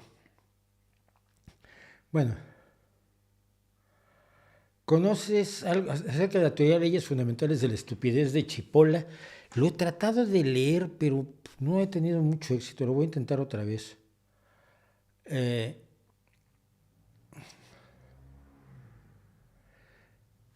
el fenómeno atmosférico ocurrido en Acapulco no fue natural, sino creado por el warp. ¿Qué es el warp? Mira, toda la gente que te dice que un fenómeno con la fuerza del ciclón que atacó a Acapulco, o un terremoto de grandes consecuencias, o un tsunami, fueron creados por seres humanos, es gente que no tiene la menor idea de la diferencia que hay entre las fuerzas naturales y las fuerzas que somos capaces de ejercer los seres humanos con nuestros aparatos más poderosos. Y nuestro aparato más poderoso hasta el momento es la Tsar Bomba que probó la Unión Soviética en alguna ocasión. No tienen una idea cómo las fuerzas que se necesitarían para crear las condiciones atmosféricas de presión para mover la cantidad de aire necesaria para que aparezca un ciclón de esa magnitud, sería suficiente para darle electricidad a todo el mundo durante meses. No tengo el cálculo exacto, pero se puede calcular. La potencia de un huracán o de un terremoto va mucho más allá de todas las posibilidades humanas de manejo de la energía. Entonces, quien dice esto lo dice porque se lo dijeron, porque suena bien, porque lo cree, pero no tiene ni la más remota idea de las fuerzas que entran en juego con los fenómenos naturales. Es la misma tontería con la que empezó Greenpeace de que la prueba atómica de Amchitka iba a provocar un tsunami, iba a provocar un terremoto y un tsunami. Y dices, no, mira, las pruebas atómicas no tienen la capacidad de mover placas tectónicas, ni la más potente de la historia, que es la Tsar Bomba. Sí, tu sismógrafo la puede registrar, pero no puede mover una placa tectónica, y mucho menos provocar un tsunami. Había que oponerse a las pruebas atómicas de los Estados Unidos y de todos los demás países con potencial atómico porque eran armas nucleares. Yo lo he contado, cuando nació Greenpeace, al mismo tiempo yo estaba frente a la Embajada de Estados Unidos en México con un cartelito en contra de la prueba nuclear de Amchitka. Era 1971, por estas fechas, noviembre. Pero los de Greenpeace iban porque se llamaban el comité No Hagan una Ola, porque le tenían miedo a la ola del tsunami por la bomba atómica. Nunca se habían sentado a calcular en julios o joules cuál es la fuerza que libera una bomba atómica y cuál es la fuerza que libera un terremoto mediano. Es ignorancia potente. Y creo que más que warp quisiste decir harp, pero es una ignorancia que viene a cuento de lo que decía yo al principio de esto. No tener idea de cómo funciona el planeta en este caso, y cómo lo sabemos, y cómo podemos medir la fuerza que libera un huracán, la fuerza que libera un terremoto, la fuerza que libera una explosión volcánica, una erupción volcánica, que lo podemos medir, que podemos conocer exactamente cómo funciona. Sabemos cómo surge, cómo comienza, cómo se desarrolla, cómo evoluciona. Y hay cientos o miles de personas en todo el mundo, meteorólogos, expertos en física, en ciencias del clima, que estudian cómo se desarrollan estos fenómenos y que te los pueden explicar desde su principio hasta su final. Y todo eso está en un universo absolutamente distinto del de las personas que dicen esto lo creó Harp. Están completamente divorciados de todo el conocimiento científico, de todo el conocimiento certero. están totalmente alejados de la posibilidad de confiar en miles de personas que te pueden demostrar algo. Ah, no, todos son malvados. Es un universo conceptual, cognitivo y moral totalmente distinto a aquel en el que habitamos los seres humanos normales. Es un lugar donde se puede creer en absolutamente todo menos en lo razonable y en lo demostrable. Y yo creo que hay que impedir que esa gente siga siendo irracional y creo que hay que educarla para que vote sin votar estupideces. Porque no le puedes quitar el voto solamente por ser estúpido. Tienes que quitarle lo estúpido para que no vote a Trump o a DeSantis o a Johnson, el actual portavoz del Congreso estadounidense. Tienes que enseñarle por qué sabemos que es un fenómeno natural, cómo se desarrolló, por qué es fiable. Son fiables las mediciones de los meteorólogos, los satélites meteorológicos, los radares detectores de fenómenos que están allí, que todos los días están siendo vigilados y monitorizados para saber lo que está ocurriendo con nuestra atmósfera. Que decir que es un fenómeno natural no es un capricho como decir que fue hecho por Harp, sino que es algo que tiene fundamentos sólidos que nos dan motivos para creer en ello, para aceptar esas afirmaciones como reales. Y a esa gente urge educarla. En cuanto a alfabetización científica, no se trata de que puedan hacer los cálculos de la depresión, los espacios de baja y alta presión atmosférica que generan el ciclón y que pueden resolver las fórmulas que te puede resolver un experto en ciencias del clima. No es eso. Es que entiendan el universo conceptual mediante el cual sabemos cómo funcionan los terremotos, cómo funcionan los volcanes, cómo funcionan los huracanes, cómo funcionan los medicamentos, cómo funciona el universo a nuestro alrededor, al cual hemos arrancado muchísimo conocimiento que ellos rechazan.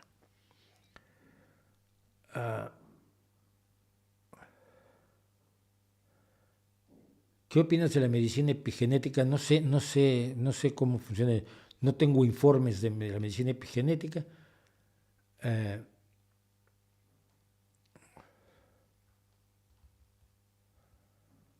Si es Jefferson el del muro entre la iglesia y el gobierno, bueno, me equivoqué, pensé que había sido Jackson. Fíjate. Jackson fue el presidente. No, entonces sí fue Jefferson y me equivoqué. Ya lo corregiré en los segmentos para mañana, sí, perdón. ¿Cuál fue la última novela gráfica o cómic que leíste? Pues no me acuerdo, la verdad, hace mucho que no leo porque hay niveles de pretenciosidad que ya me desbordan en la novela gráfica, ¿no? Y sí, por ejemplo, los del más famoso, no voy a decir ni su nombre, pero no, me aburren. Quizás, pero es que releí mucho recientemente a The Spirit, por ejemplo, de Will Eisner. No sé si cuente.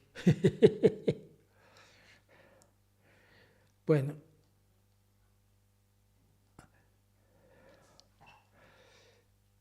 A ver, aquí dice, bueno, no, me voy a saltar cosas porque si no voy a tener un problema. Usted que le gusta molestar a todos, hará un video sobre el síndrome del falso recuerdo. Hipótesis, no hipótesis, no es una hipótesis, es un hecho. Es un hecho demostrado, la creación de las memorias falsas. Está absolutamente demostrado experimentalmente en numerosas ocasiones. La hipótesis original es de Elizabeth Loftus, efectivamente, y usado para defender a pedófilos como Michael Jackson. No sé si se ha usado para defenderlo, pero se puede saber cuando hay un fenómeno de creación de memorias falsas. No sé si se ha usado para esto, sé que Michael Jackson, sin embargo, nunca fue declarado inocente. Pero las falsas memorias y la manipulación de la memoria está demostrada experimentalmente. Que se use mal es otra cosa. ¿Crees que el cine puede acercarse a tener al menos una buena aproximación al horror cósmico como las obras de Lovecraft? No. Lo siento. Yo he visto adaptaciones al cine de Lovecraft y el problema es que el horror cósmico, y no solo el de Lovecraft, sino el de todo el círculo Lovecraft, todos los creadores de los mitos de Cthulhu, empezando por August Derleth, tiene una característica que es fundamentalmente psicológico. El otro día veía yo un vídeo que decía por qué no da miedo el horror cósmico. Porque no da miedo, no es temible como le temes a Drácula o al hombre lobo o al xenomorfo de Alien.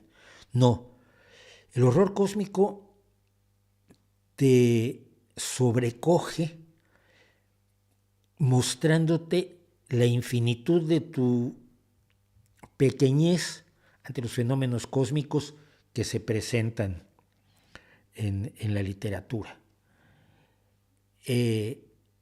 Tu impotencia como lector, que te conviertes en el protagonista de la narración, sobre todo de Lovecraft, tu impotencia y tu pequeñez son las que te sobrecogen. No te aterrorizan como te aterroriza el zombie que te va a matar, sino precisamente por eso se llama horror cósmico, porque te hace sentirte diminuto. Y lo consigue Lovecraft a través de un estilo literario extremadamente pesado, con una profusión de adjetivos que cualquier profesor de literatura, cualquier profesor del taller de cuento, que tú le llegas con una cantidad de adjetivos como las que mete Lovecraft, te lo tira a la cabeza. Solo él podía hacerlo, ¿no? Y ser además una de las grandes influencias de la literatura del siglo XX y del siglo XXI. Lovecraft, como Borges, sigue siendo esencial. Entonces, cuando tienes esa enorme carga de emocionalidad, de carga psicológica en la narración del horror de Dunwich o de la llamada de Cthulhu mismo, si tú haces un CGI o una botarga de alguien, de un Cthulhu, pues nunca va a ser tan terrible como Cthulhu, porque nunca lo vas a ver como espectador como lo ves en la literatura, o por lo menos esa es la idea que yo tengo. Entonces, creo que está condenado el cine a nunca poder interpretar debidamente a Lovecraft, pero podemos leerlo, y yo creo que eso es lo más maravilloso, ¿no?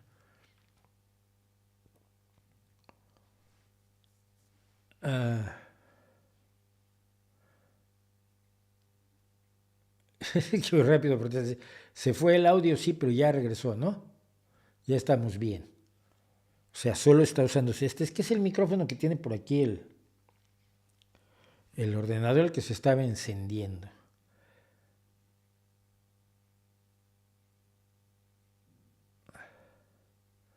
El aniversario 10 de The Warning en la Ciudad de México el sábado pasado. Disfruto mucho tus vídeos. Un abrazo, Víctor Fernández.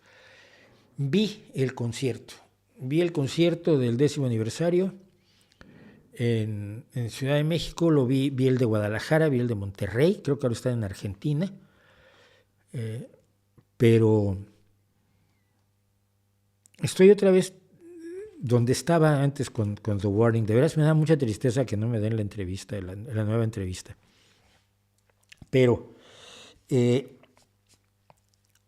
con las dos canciones nuevas, con Sick no la he oído suficiente. Pero con Hell You Call a Dream, el infierno que llamas un sueño, es oírla una vez y saber que estás ante un clásico instantáneo. ¿Por qué? Porque es pegajosa, sí es pegadiza, porque el bajo es absolutamente delirante. Cuando Dani canta sola con el bajo y la batería, el trabajo que está haciendo él en el bajo me parece de otro mundo completamente, porque es clarísimo cómo se han hecho dueñas del escenario, especialmente Dani, y porque la canción cautivó a todo el mundo de golpe. En menos de 2 días había perdido su nombre la canción y se llamaba Hi-Cad, Hycad, Hell You Call a Dream.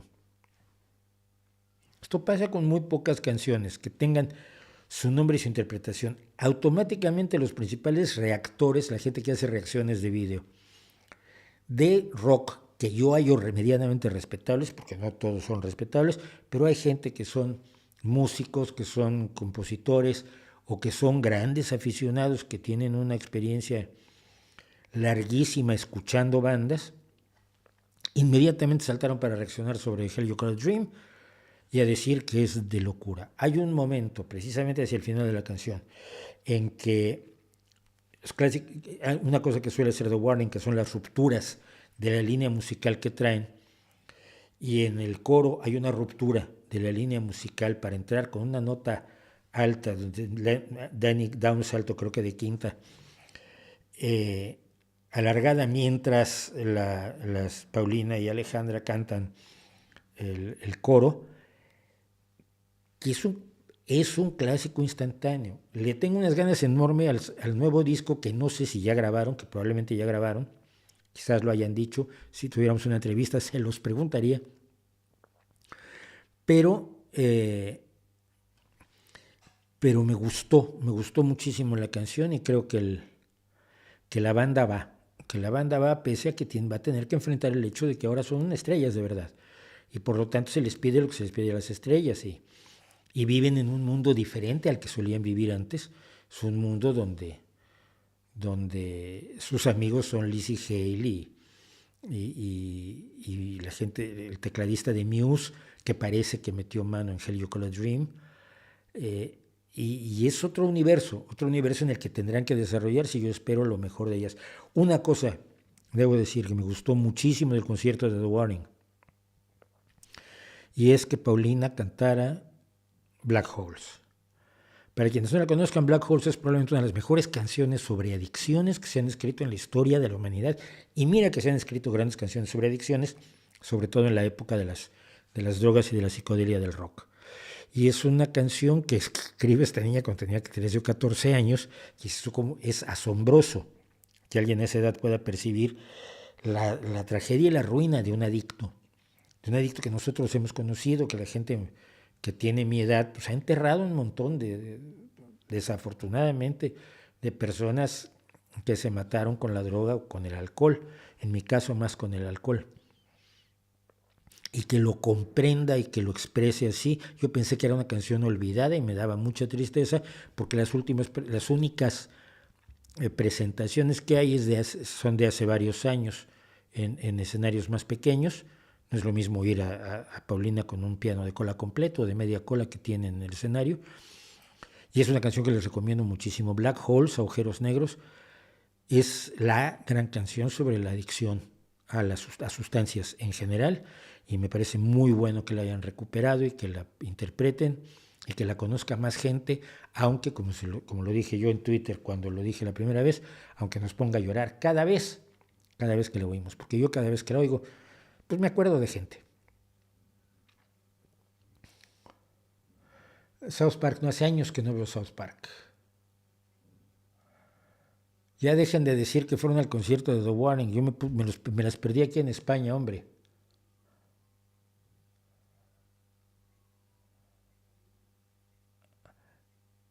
¿Qué opinas de la llamada nueva ruta de la seda de Xi Jinping? Que es uno de los grandes peligros, sobre todo por la depredación económica que está haciendo China. El hacer préstamos que le hacen dueña de infraestructura en muchos lugares del mundo, que le hacen dueña de instalaciones y cuestiones que... Mi pregunta era, si el Fondo Monetario Internacional se apoderara de un puerto porque un país no paga, el escándalo sería monumental. Habría gente en las calles en todos lados exigiendo la cabeza de todos los directores del Fondo Monetario Internacional. Si Estados Unidos, por no pagar una deuda, se apoderara de los ferrocarriles de un país, sería el acabose. Si lo hace China no pasa nada. y lo está haciendo. Parece muy peligroso. Es un proyecto de dominación económica que está oculto a ojos de la mayoría de las personas y oculto además a los ojos de quienes consideran que todo lo que sea en contra de Estados Unidos es bueno, aunque sea la yihad islámica más retrógrada o la tiranía más despótica, brutal y negacionista de la libertad y de la independencia y la dignidad humana, como es la tiranía china. ¿Qué opinas de Alan Moore? No opino sobre Alan Moore. Precisamente hace rato me evité hablar de Alan Moore. Vamos a hablar de Dios, patria y familia, porque últimamente, como parte del problema de la polarización, lo que tenemos con claridad es el hecho de que se habla en contra del progresismo. Y se le llama progresismo únicamente a lo más radical, extremo, absurdo, relacionado con las ideas posmodernas, con el idealismo relativista, con la tontería que solíamos llamar woke. Lo que pasa es que ahora a todo le llaman woke, esto ya lo comentamos, pero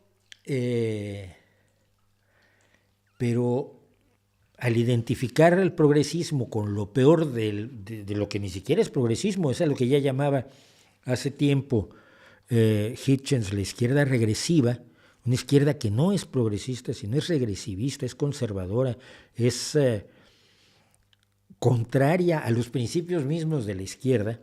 Al identificar con ellos el progresismo, se pretende o se intenta denigrar a toda visión de progreso. Y si el progresismo no es adecuado, entonces lo que tenemos que ver es qué tan bueno es el regresivismo o el conservadurismo. Lo que defiende la derecha es lo que siempre ha defendido, pero también hay parte de la izquierda que lo está defendiendo ahora. Y ese es parte del problema. Dios, patria y familia. Y a esto le podríamos añadir dentro de patria el orden y justicia, ¿no? Pero vamos a empezar por ahí. Defender la idea de Dios es defender la idea de que no es posible la divergencia, la disidencia en términos de creencias religiosas. Cuando tú defiendes como guía para un país a Dios, a un Dios, a mí la gente siempre me dice, bueno, pero es que Dios es evidente. ¿Cuál Dios? ¿Cuál de todos? Si hay miles. Si tú me dices que Huitzilopochtli es evidente, o que, no sé, que Odín se te hace evidente, pues me parece muy raro. ¿De qué Dios me estás hablando?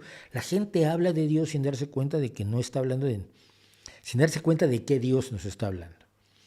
Pero al hablar de Dios como rector de una sociedad, rompes con varias ideas. Rompes primero con la posibilidad de la libertad religiosa, la libertad de creencia o descreencia, que es fundamental. Los intentos por crear una sociedad atea por decreto pues han fracasado por lo mismo. La gente se vuelve atea cuando no tiene miedo. La gente se sale de las iglesias cuando no tiene motivo para entrar en ellas, no cuando tienes un guardia a la entrada impidiéndole entrar. Y esto ya lo he defendido en muchísimas ocasiones. Cuando defiendes la idea de Dios o de una realidad superior, estás acabando con la disidencia, acabando con la libertad de creencia o descreencia, y estás poniendo como límites al conocimiento y al funcionamiento humano los que imponga la religión del Dios que estás defendiendo. Puede ser cualquiera. Ninguno es muy recomendable como guía de una sociedad.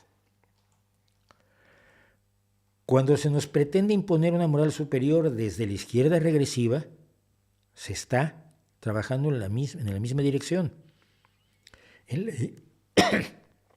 la idea de que hay una realidad suprema a la que nos debemos someter todos sin cuestionarla, sin debatirla, sin disidencia, un pensamiento único, indistinguible de la religión.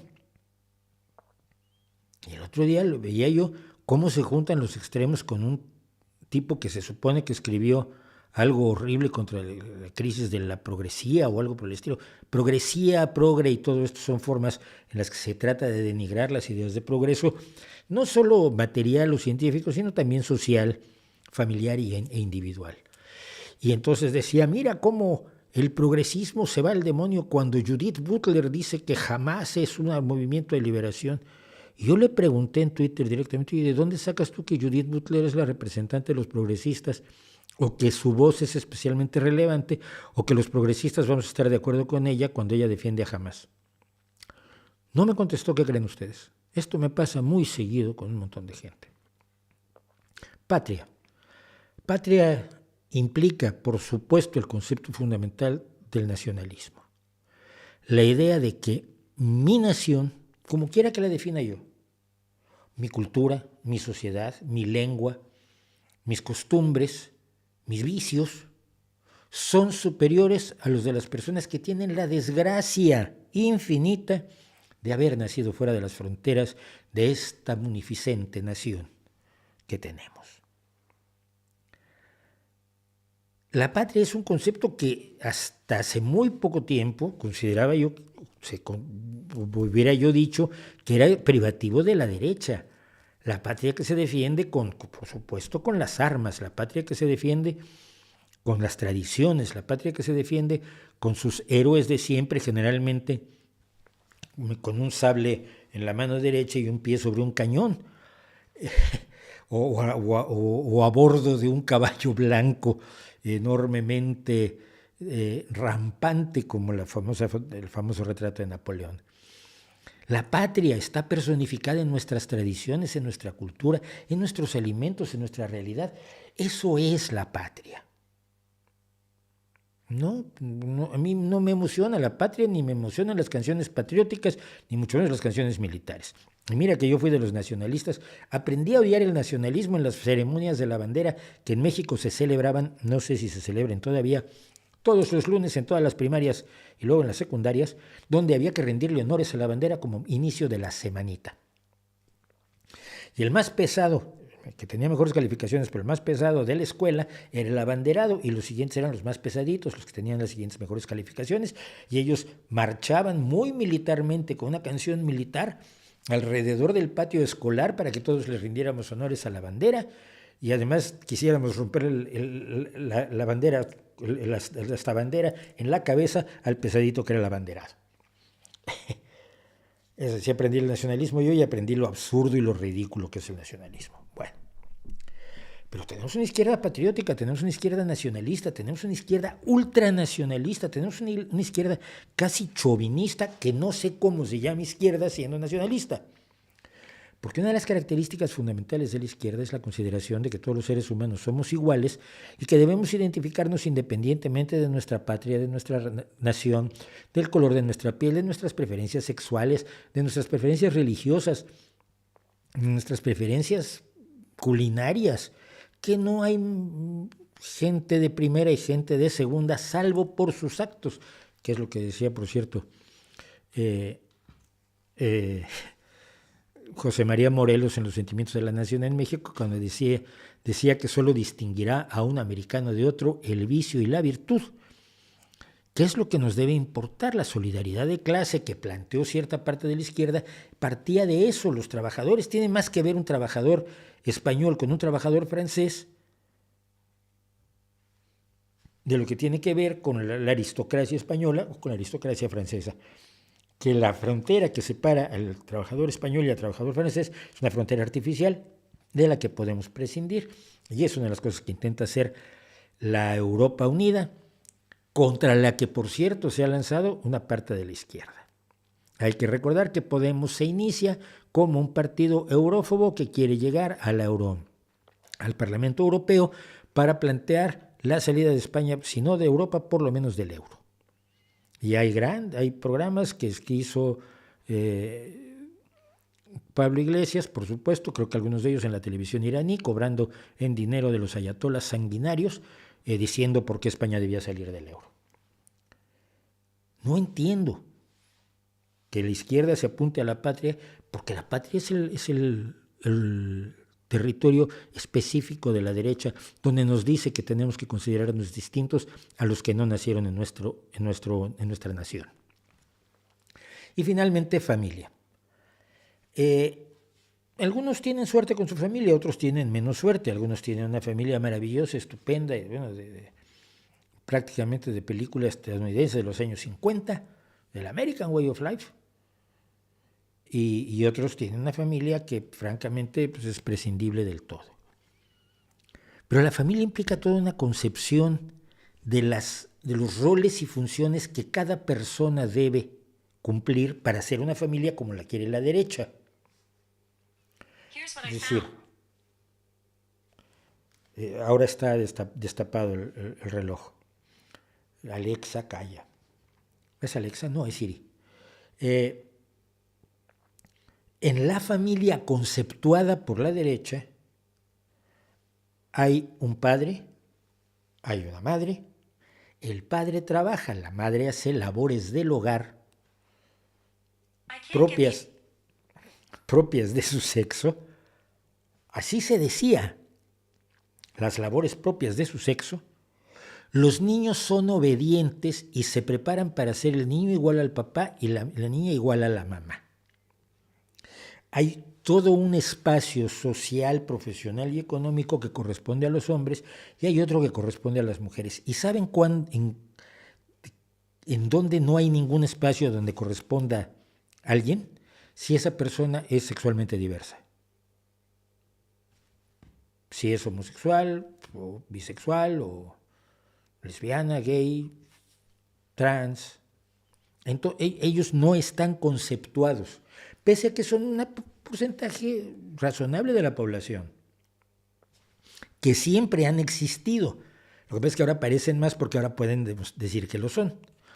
Que a mí a veces me parece un tanto absurdo que alguien en Twitter considere que tiene que poner en su biografía con quién le gusta acostarse, pues bueno, a mí me parece un poco exagerado. Pero me parece que tiene todo el derecho del mundo de hacerlo y de vivirlo y de vivir en paz con el resto de su sociedad, con sus gustos y sus percepciones sobre sí mismo, sí misma o lo que sea. Que no me las imponga a mí, es otra cosa. Si yo no veo lo que tú me dices que tengo que ver, no lo veo, aunque lo siga respetando. Pero ese concepto de la familia de la derecha implica todo eso, implica muchísimas cosas más.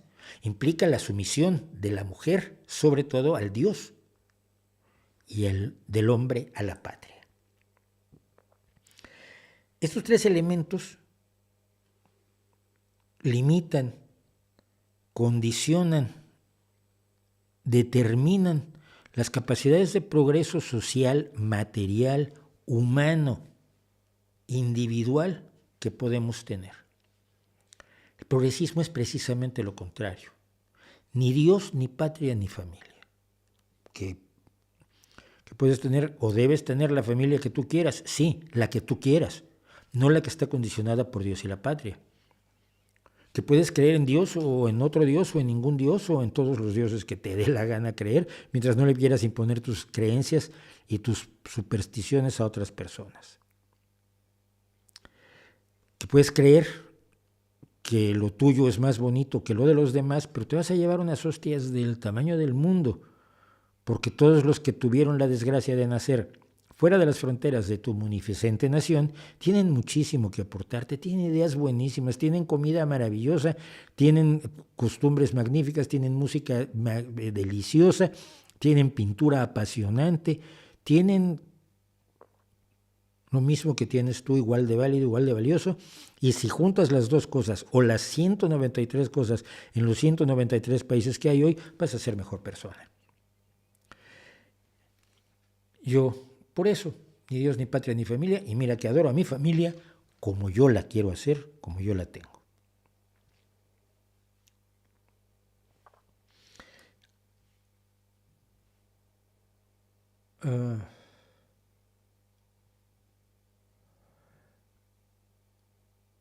Archivero Albán. No tiene interés en los productos más nuevos de Star Wars. Películas como Rogue One podían gustarle. Rogue One en concreto no me gustó, fíjate. Se me hizo un retelling de la 3, de la 4. Se me hizo un retelling de la 4. Dice mi hijo que Mandalorian es un buen subproducto y habrá que verla porque no he tenido oportunidad. Pero no tengo tiempo. También en parte no es que no me guste. Rogue One sí no me gustó. Pero también hay que entender que no me da la vida. De verdad que no me da la vida para todo lo que quisiera yo hacer.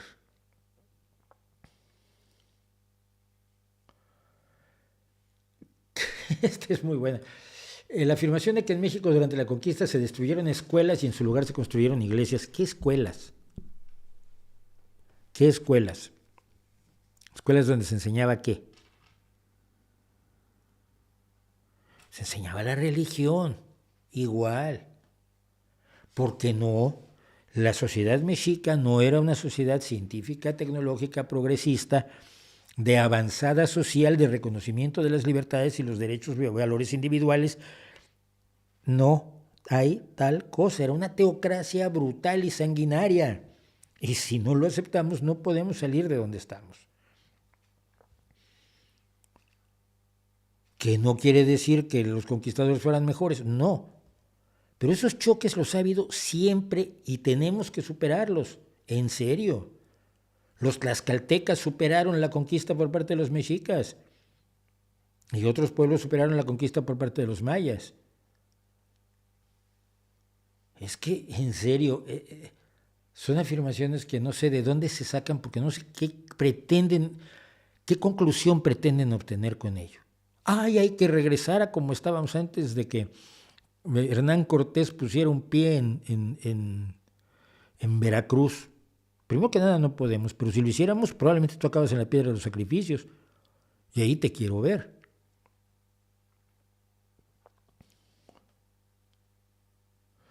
Minería rentable contra ambiente, ¿cuál es la posición razonada? La posición razonada es que la minería debe llevarse a cabo siempre y cuando se comprometa en la compañía minera a utilizar recursos suficientes para dejar el medio ambiente como estaba antes de empezar a explotar la mina. Simplísimo. Simplísimo en realidad.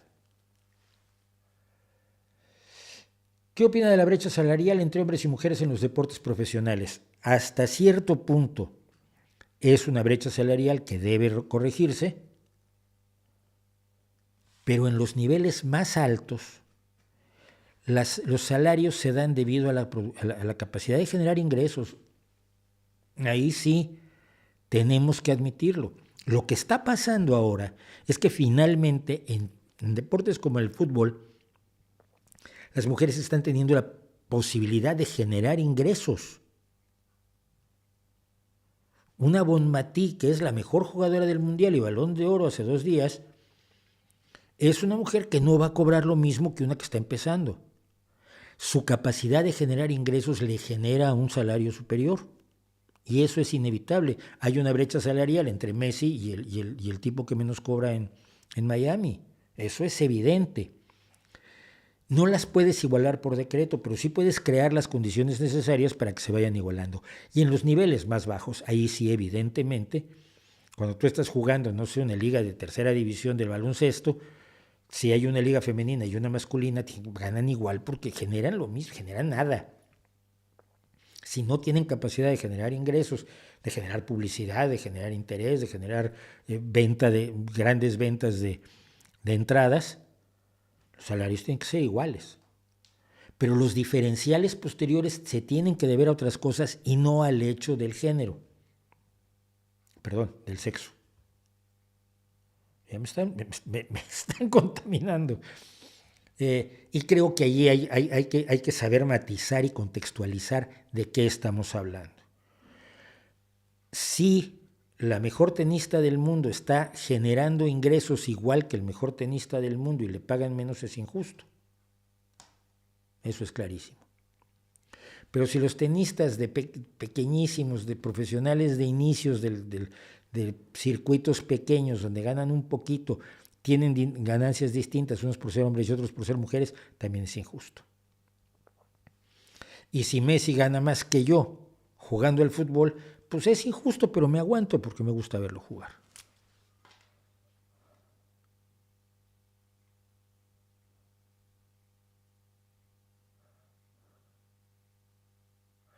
¿Crees que en el caso de John Lennon y George Harrison habría una especie de reunión de los Beatles? No lo creo. No lo creo porque sus caminos ya se habían separado de una manera clarísima desde mucho antes. ¿Una reunión para qué? ¿Para cantar las canciones de antes? Sí, sería bonito, a los fans nos encantaría, pero no aportaría demasiado. Yo soy de los que rechazan a los que viven de los éxitos de los 70 y 80, o sea, en serio. A mí dame bandas que estén produciendo hoy, por eso me gustó tanto que los Rolling Stones sacaran disco. Otros también sacaban disco este año, ¿quiénes serán? No me acuerdo. Pero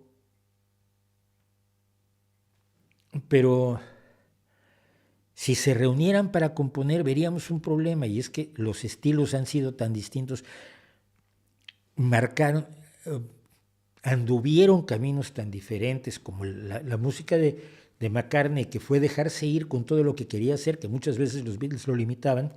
Lo mismo con John Lennon, y más con George Harrison, que no podía meter más canciones en cada disco. Luego lo mete todo en una obra maestra como All Things Must Pass, y luego ya no hace demasiado. Gone Through, pues un gran álbum, pero sigue siendo un álbum no tan brutal. Es cuando se encuentra con Traveling Wilburys, cuando aquello estalla nuevamente, pero es un estilo mucho más cercano a la americana, al country, al folk, con las personas, y al rock muy, muy clásico, con las personas que están ahí metidas. Dylan, Jeff Lynne, Tom Petty, Roy Orbison. Entonces, ¿se podrían juntar a escribir canciones de nuevo los cuatro? Pues no lo sé. Ringo sí, porque Ringo va a lo que sea. Él no tiene problema. Tú pones una canción, él sabe qué hacer y lo hace, y ya. Y enriquece la canción sin sudar. Pero los otros no lo veo claro. Creo que era un sueño imposible. Igual me equivoco. Ojalá y algún día ocurriera la magia. Total, si alguien cree en la magia, que me haga ese favor. La reunión de los Beatles escribiendo, grabando y produciendo un nuevo álbum. Cambió la posición del micro, lo subí un poquitín, pero no cambia tanto. Estoy viendo los niveles aquí. Yo tengo aquí los niveles y no han cambiado. Entonces,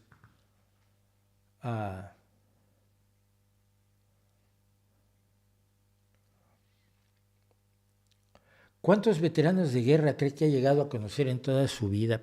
Uf. Declarados, a ver, de la Segunda Guerra Mundial, un hombre holandés que perteneció a la resistencia holandesa, que estaba en un comando de explosivos, se encargaba de volar nazis.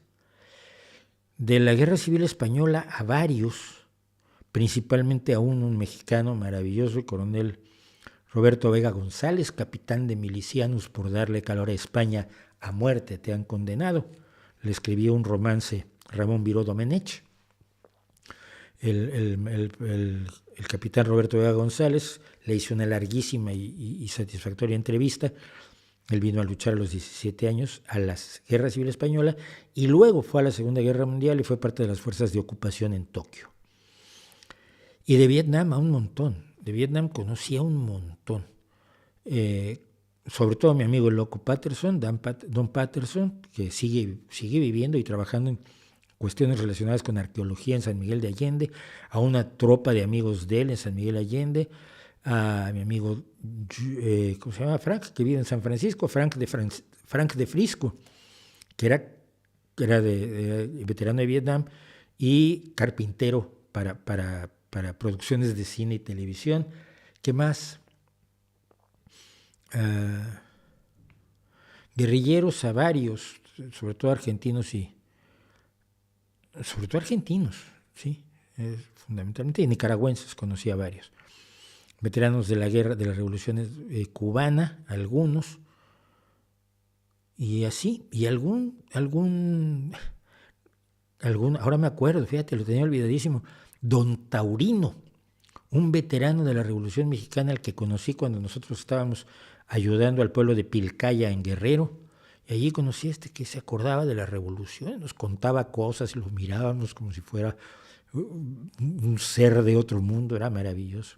He conocido a muchos sacando cuentas así y a mucha gente que no te dice que era veterano de guerra hasta mucho tiempo después también.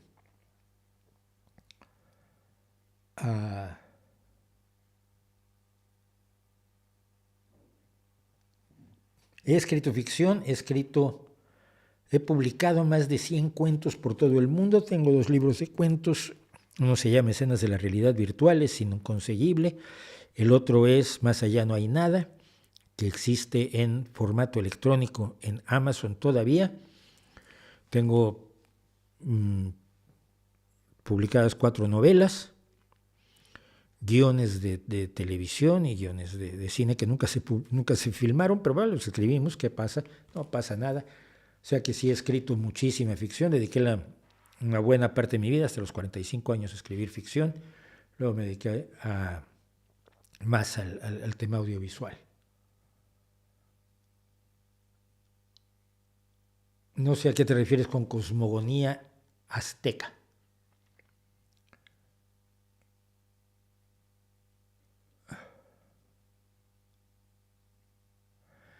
¿Stairway to Heaven es el mejor tema de rock de la historia? No, para nada.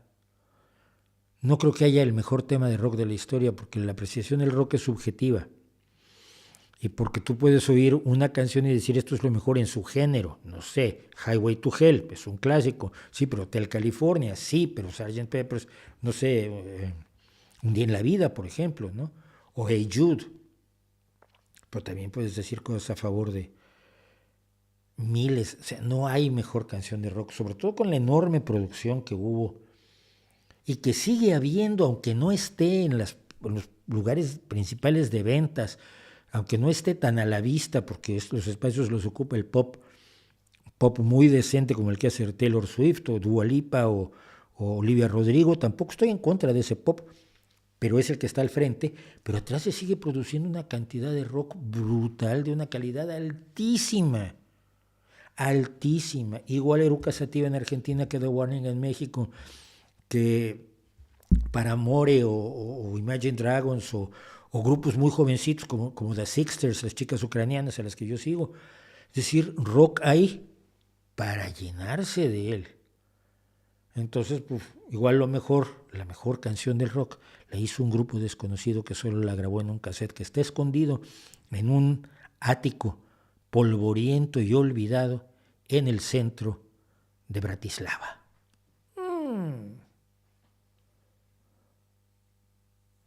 Qué raro que no he hecho mención del top de 250 mejores guitarristas de la revista Rolling Stones. Te explico por qué. Porque alguien que sabe mucho más guitarra que yo, que es Rick Beato, ya les dio hasta con el gato.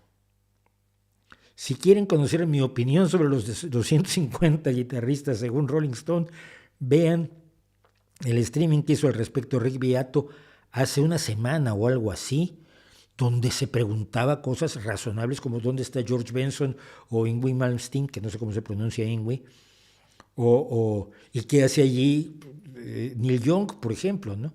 Entonces, estoy con Rick Beato del todo, no creo que sea necesario decir más que lo que dijo.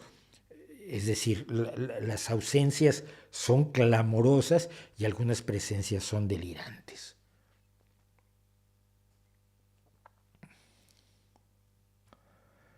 La jarana has repetido el mismo, no sé cuántas veces más lo repetiste. Yo voy a mi ritmo leyendo los comentarios, pero si los repites 3 veces me caes mal y entonces no te contesto. ¿Qué piensas de las pláticas TEDx? Yo creo que fue un formato que fue muy buena idea y se pudrió muy rápido. Se pudrió bastante rápido, desafortunadamente. Sin embargo, todavía te encuentras grandes pláticas TED. El otro día yo mencionaba la de Sapolsky, por ejemplo, sobre todo lo que influye para que una persona tome una acción determinada, el que hace psicología evolutiva. Yo creo que es importantísima esa charla. Yo creo que mucha gente debería conocerla, la de Sapolsky.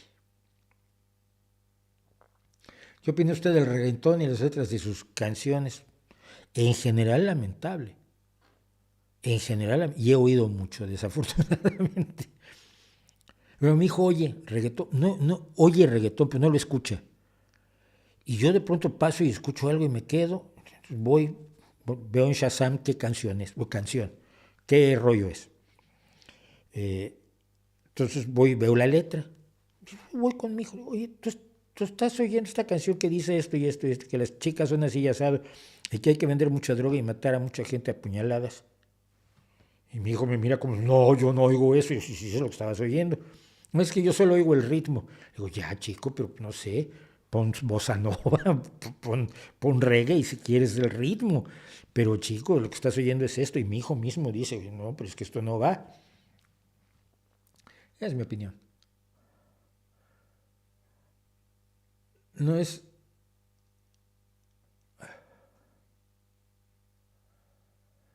no es promovido por Milei. En Argentina el peronismo es experto en fraude. O sea, ¿no está promoviendo Milei el que va a haber fraude? Sí, es su forma de promover su propio fraude.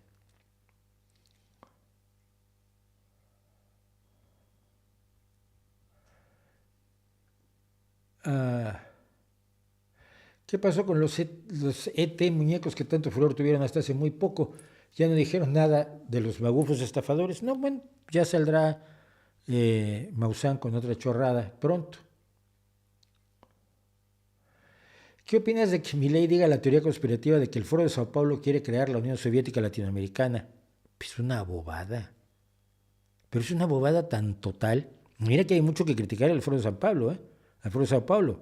Yo creo que tiene elementos criticables, así como tiene elementos muy, muy rescatables. Pero decir ese tipo de cosas es bobo, es acudir al mínimo común denominador y nosotros deberíamos huir del mínimo común denominador.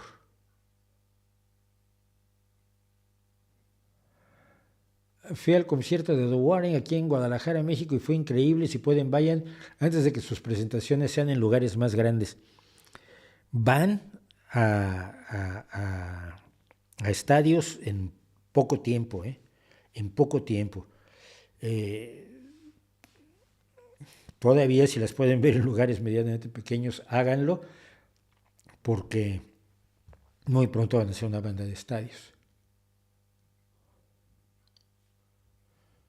¿Qué opinas de la banda Pretty Reckless? Me gusta sin excesos. Y hay una cosa que me disgusta y de cierta parte de la música en general, y es que me vendas la sexualidad de la cantante. Como fotógrafo que soy, y he sido fotógrafo de retrato femenino y de desnudo, y tengo varias exposiciones de desnudo femenino, siempre he partido de la base de que para el hombre en general, el cuerpo femenino por sí mismo tiene una implicación erótica, lógica, razonable, inevitable. Pero cuando estás haciendo música, haz música. No me vendas tu sexualidad. Porque entonces la primera conclusión a la que yo llego es que no le das demasiada importancia a tu música. Porque me estás vendiendo tu sexualidad. Creo que Pretty Reckless hace eso. Creo que lo hacen muchísimos grupos donde la personalidad de la cantante se destila demasiado en su sensualidad, ya no en su sexualidad, en su sensualidad, que opaca el fenómeno musical, letrístico, instrumental, etc. Y no me gusta. Y mira, hay bandas que tienen un sonido que me gusta, pero esa aproximación me echa para atrás. Dea Matrona es una de ellas. Me parece que las dos son grandes instrumentistas. Se intercambian, las dos son bajistas y guitarristas, escriben sus propias canciones, tienen una voz maravillosa, pero su presencia depende muchísimo de su sensualidad, que son dos mujeres hermosas, delgadas, etc. Me echa eso para atrás en muchos casos, fíjate, cuando es demasiado obvio. Porque cuando no es obvio, que es lo que yo traté de hacer en mi fotografía, de nunca ser obvio la sensualidad por el solo hecho de la existencia del cuerpo, la presencia femenina, que vale también del otro lado, supóngome. Cuando un tipo te está vendiendo que está buenísimo antes de venderte su música, me genera un conflicto desde el punto de vista de la creatividad y de la apreciación de lo que se me está ofreciendo como público. Ay, bueno, se hace tarde y yo no me quiero quedar sin esto, de todo lo que hablamos. Esto va a crear problemas y me da igual. Aquí estoy parando en la base de Pablo Iglesias dice de que jamás ha sido financiado por Israel. A ver, espérate. Creado y financiado son dos cosas distintas. Te voy a explicar una cosa que es importante que sepas. Desde 2005 jamás es el gobierno en la Franja de Gaza. Ganaron las elecciones y luego ya no hicieron otras porque pues ya se quedaron. Si tú envías ayuda a la Franja de Gaza, pasa por las manos de Hamás. Quieras o no, son el gobierno. Cuando te dicen que el Ministerio de Sanidad de Gaza dio tal cifra de muertos, es el Ministerio de Sanidad de Hamás. ¿Ok? Cualquier ayuda que des tú a Gaza, como el dinero que Israel da a Palestina, en el caso de Cisjordania va a manos de la Autoridad Nacional Palestina, pero en el caso de la Franja de Gaza va a manos de Hamás. Hamás decide cuánto utiliza de cierta manera y cuánto utiliza para comprar cohetes para lanzarlos contra Israel. ¿Ok? Esa es una.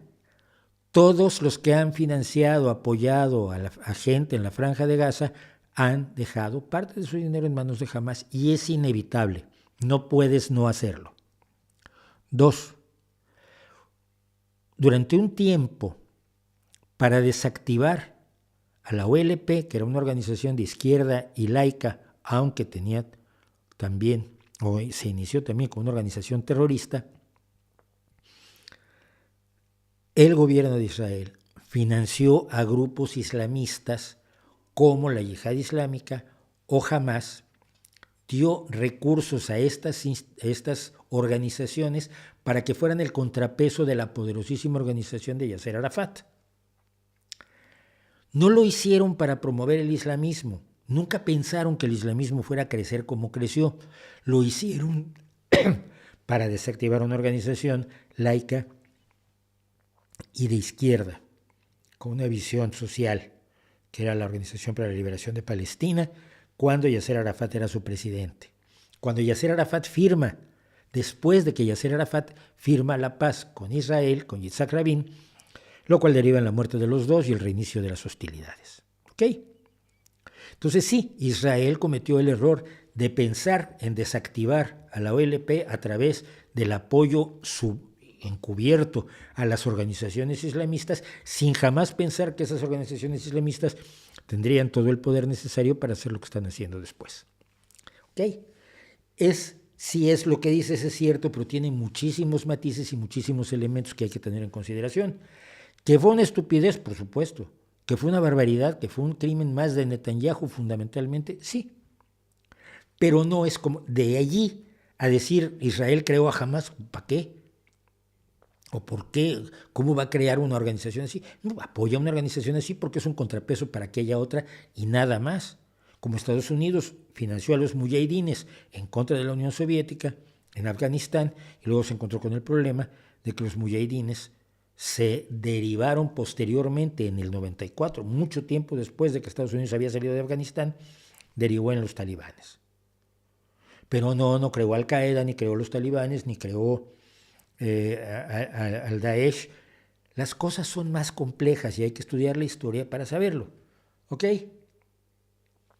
Y ahora sí, en esta de la base de Pablo Iglesias dice tal tontería, porque ¿qué va a decir la base de Pablo Iglesias si no es tonterías? Sobre todo si las dice Ina Finogénova, que ya lleva año y medio sin demandarme. Vamos a hablar de una cosa muy importante. Tu comida no es tuya. Y aquí sí me voy a alejar. Mira, de pocas cosas está tan orgullosa la gente como de su gastronomía, de esas comidas, de sus preparaciones y platillos, gran expresión de su cultura, de su gente, de la esencia misma de su nación. Nadie cocina como mi abuelita. Tan es así que la UNESCO, la Organización Científica, Educativa, Científica y Cultural de las Naciones Unidas, ha declarado como Patrimonio Inmaterial de la Humanidad, junto con técnicas de tejido, celebraciones religiosas y culturales, carnavales y géneros musicales, a varios alimentos y formas de fabricación cervecera, además de la dieta mediterránea y las cocinas tradicionales francesa, japonesa y mexicana. Son parte del patrimonio inmaterial de la humanidad. La UNESCO también, en las tonterías de quedar bien con todo el mundo, ha declarado patrimonio cultural a patrañas peligrosas como la medicina ayurvédica, pero bueno, es una organización política finalmente y comete las tonterías que se cometen cuando estás en política. Cuando alguien intenta cocinar como en otra cultura, hay ocasiones que se producen confrontaciones potentes, incluso acusaciones de apropiación cultural, de falsificación, de traición a las esencias mismas de nuestra cocina. El fogón es sagrado. Por la comida matamos, aunque la comida nos pueda matar. Y es frecuente que afirmemos que en ningún lugar se hace tal o cual platillo como en nuestra casa, si no es como le decía la abuela, decíamos, o en nuestro pueblo, en nuestra región, en nuestro estado, o cuando menos en nuestro país. Esto puede deberse no a que la gente cocine mejor, sino a que sea lo que nos acostumbramos cuando éramos pequeños y pues nos va a saber mejor, porque nos trae además todas las memorias que la experiencia organoléptica, la experiencia de la percepción de los sentidos, genera en nuestro encéfalo. Es decir, cuando olemos algo, un aroma que teníamos olvidado, pues nos trae evocaciones maravillosas, horribles, pero hablemos de las maravillosas. Un aroma, un sabor, un guiso, puede ser el revivir nuestra infancia, nuestra adolescencia, y es maravilloso. Pero si digo esto, bueno, muchos me van a acusar de cientificista. Claro, tú estás diciendo que la gente en realidad no cocinan mejor en su casa, sino que es su memoria. Pues sí. Nuestra cocina es menos nuestra de lo que nos gusta creer, y lo voy a demostrar. Y para eso tomé algunos de los platillos más representativos de algunas culturas y vamos a ver qué tan nativos, tradicionales y milenarios son.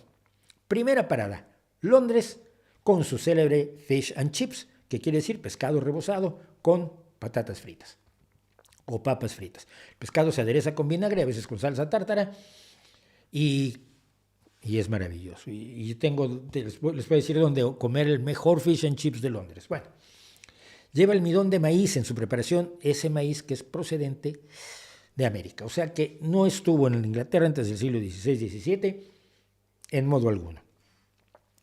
Lleva pimienta de esa que venía de Oriente. Lleva un pescado que es generalmente bacalao, que hace muy poco tiempo, históricamente, está en el Reino Unido. Fundamentalmente se empezó a pescar en Portugal en el siglo XV. Y finalmente, para las patatas o papas fritas, pues necesitas papas. Y las papas también llegaron en el siglo XVII, llevadas a Inglaterra por Sir Walter Raleigh.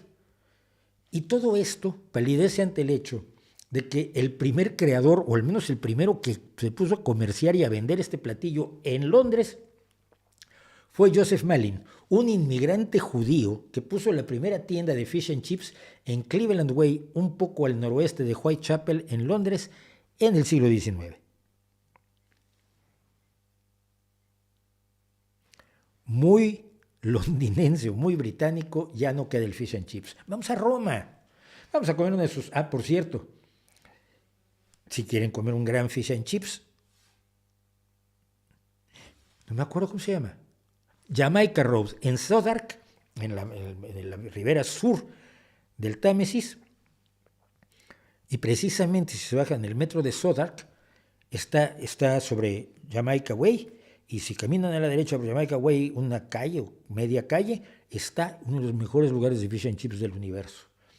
Lo tenía un turco que decía que él se quería ser dueño de todas las empresas, de todos los establecimientos de Jamaica, incluidos los restaurantes hindús, que eran unos restaurantes también maravillosos. Pero vamos a Roma, vamos a comer una de sus famosas pizzas, por ejemplo, en un establecimiento histórico, el Tulipán Negro en el Trastevere. La base de la pizza pues no es más que un pan aplanado, no es gran cosa, está hecho con harina de trigo, que fue domesticado en el creciente fértil hace unos 10,000 años, muy lejos de Roma. Levadura, agua, sal y aceite de oliva. Aceite de oliva que, por cierto, procede de los olivos originarios del Asia Menor, que pasaron de allí a Siria, a Grecia y a la cuenca mediterránea hace unos 6,000 años. Pero ya había Italia, ya había península itálica, y ahí fue a donde fue a dar el aceite de oliva. Pero lo más importante es lo que lleva encima una pizza súper tradicional, la margherita, por ejemplo, la margarita. Albahaca, procedente de la India, tomate venido de Mesoamérica también en el siglo XVII, y su mozzarella, que es lo más italiano, que es un queso de búfalo italiano que se originó, ese sí, en la región de la Campania. Miren, para acabar pronto, si el plato de su gusto tiene papas o tomate y ustedes están en Europa, antes del siglo XVII no existió. Sus raíces están en Sudamérica y en Mesoamérica. Entonces vamos a América. Allí puedes meterte un asado glorioso en Argentina, pero glorioso. Un asado que se hace con el ganado vacuno, del que no había ni un ejemplar en América, sino hasta la llegada de Colón, que llevó un pie de cría en su segundo viaje de 1493. Si lleva carne de res, carne de vacuno, de cualquier tipo, o cordero, o carnero, o cabra, como el famoso cabrito asado de Monterrey, sus raíces están en España. No, perdón. Los últimos estudios de ADN de nuestros filetes señalan que todos descienden del ganado vacuno de un puñado de animales domesticados a partir del buey salvaje, otra vez en el cercano oriente, hace 10.500 años. Si tiene carne de res, viene de Europa. No, tampoco, viene de Asia. No pasa lo mismo con las delicias mexicanas, como los tacos de carnitas que se hacen con carne de cerdo guisada en su propia manteca, con algo de laurel, tomillo y naranjas, salvo que el cerdo lo trajo Hernán Cortés allá por 1519, así que tiene origen español, no, tampoco tiene origen español, porque el cerdo se domesticó en el oriente cercano hace 8.000 años. El laurel es de Asia Menor, el tomillo proviene de los países balcánicos y caucásicos, y las naranjas vienen del sureste de China, y a mí con lo que me gustan las carnitas. Muy mexicano el platillo, como el mole, con su cebolla de Asia, su pan de trigo del creciente fértil, su ajonjolí de Oriente Medio, la canela de Sri Lanka y su muy mexicano pavo guajolote, que ese sí es originario de allí, aunque es frecuente hacerlo con pollo, que es una especie domesticada hace algunos miles de años en el sureste asiático. Y ni se diga en España, donde la muy apreciada paella valenciana tiene su arroz traído de Asia y una forma de preparación, porque en realidad paella es con lo que se hace. La paella es lo que llaman otros paellera, el tipo de sartén que se hace, que tiene su origen en el pilau o pulav de los países del Asia Occidental. Yo he visto hacer un pilaf de 2 metros de diámetro, absolutamente maravilloso, con arroz suficiente para alimentar a un pueblo, y era un pilaf de boda. No me acuerdo en dónde, esto lo vi en algún país del Cáucaso. Y la fabada, esa gloria culinaria de las Asturias de mi abuelo, y donde yo vivo actual y donde me manduco todas las fabadas que puedo, se hace con esa forma grande y blanca de los frijoles que se llama alubias, y que aquí se llaman faves, que también se llaman habichuelas, frijoles, frísoles, habichuelas, caraotas o porotos, de origen americano y que no aparecieron por España sino hasta el siglo XVI. Y por supuesto lleva cerdo, que ya quedamos que viene de Asia. Otro guiso maravilloso, el cocido madrileño, depende del garbanzo originario de Turquía y Siria, de los fideos y zanahorias originarias del Asia Oriental, de las patatas americanas, por supuesto, y de cerdo y ternera. Dicho lo cual, tu comida es tan mestiza como tú y está llena de cosas inmigrantes como probablemente lo está tu ADN. ¿Cómo ves? Con estas cosas me divierto yo mucho, de verdad.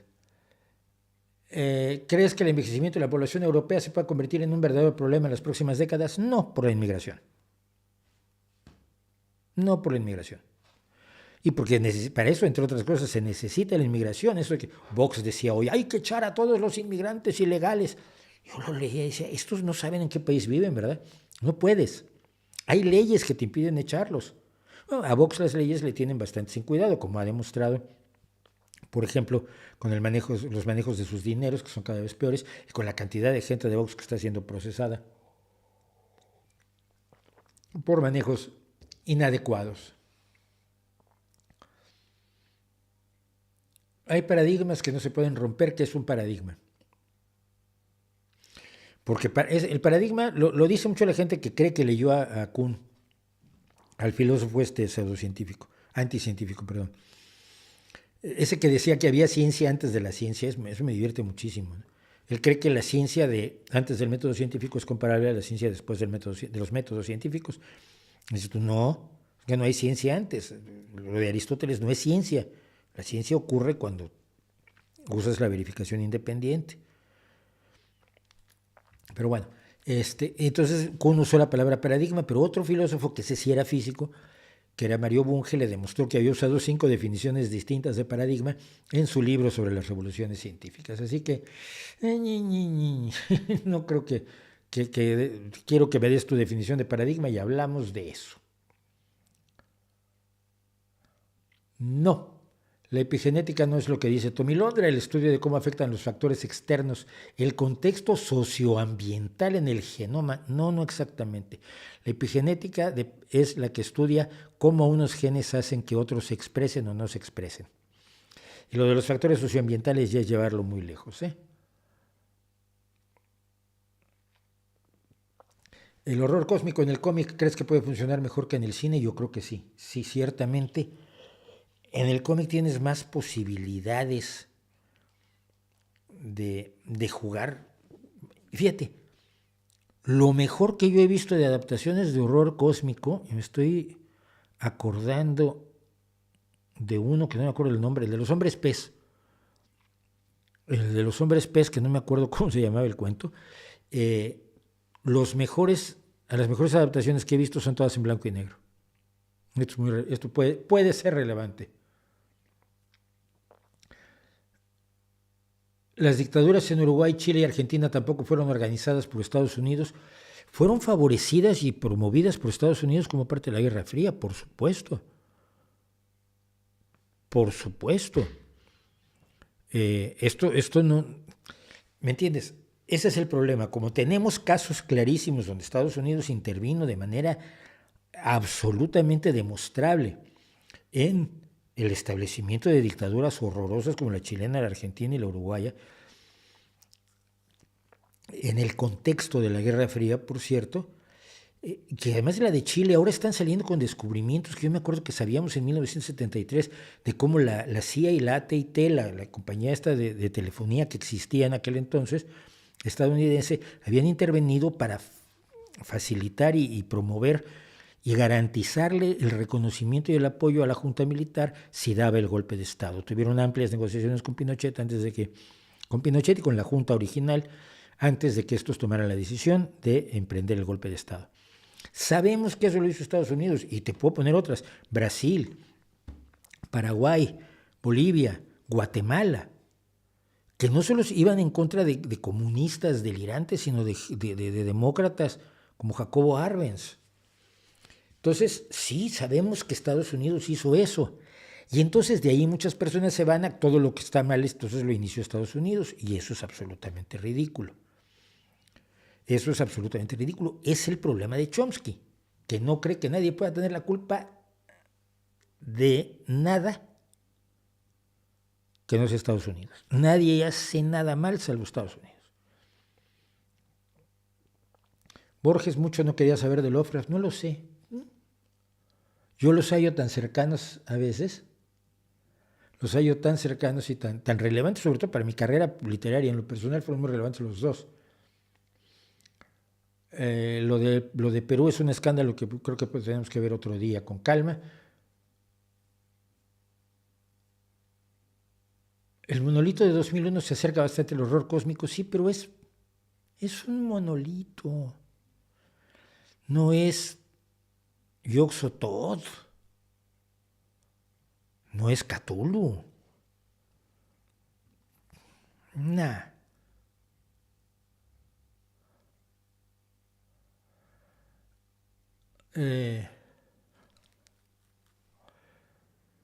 Bueno, a ver. Puedes simplemente escucharme mientras trabajo, tienes que estar presente viendo mi imagen proyectada en el monitor, puedes oírme nada más. Hay cosas que ilustro en ocasiones, pero la gente que oye el podcast que sale a las 1 o 2 de la mañana hoy, pues no se entera de lo que ilustré y ya.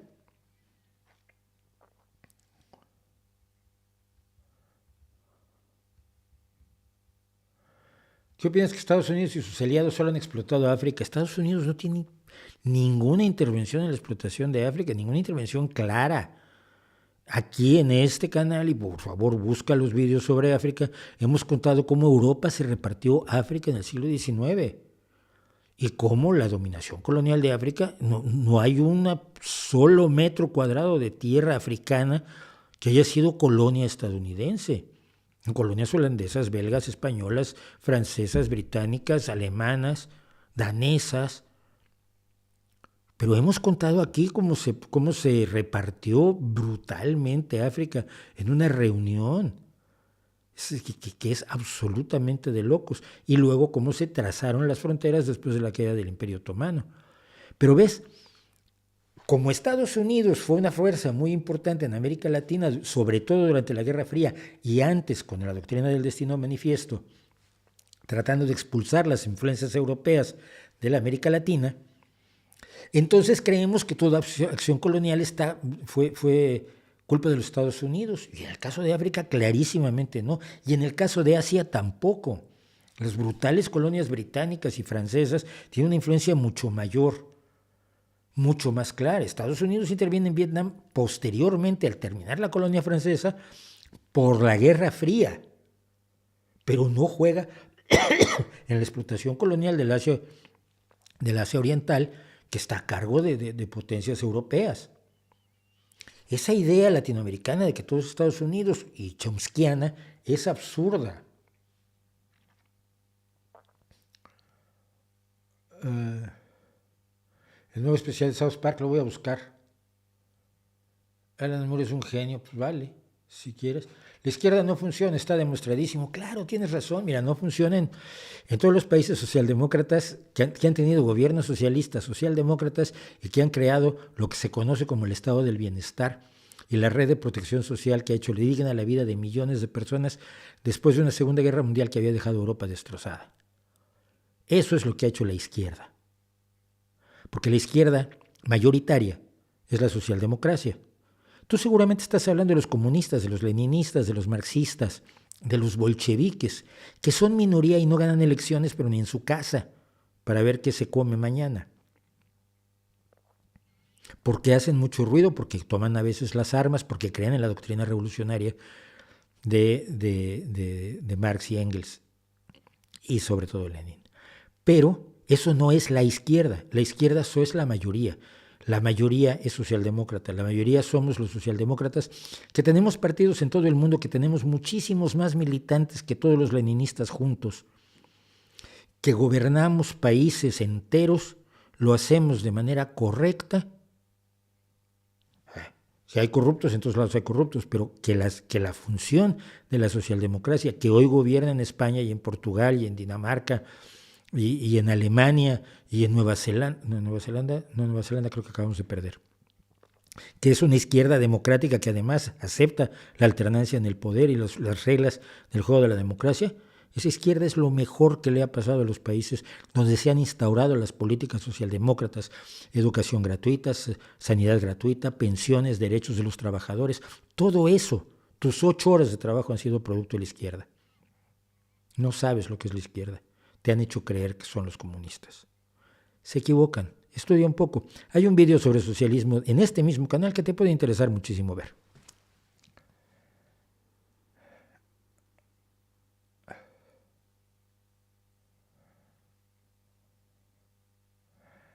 Bueno, Sebastián Saldarriaga, no opino nada respecto de eso. Me parece una tontería, me parece algo que no tiene ninguna base.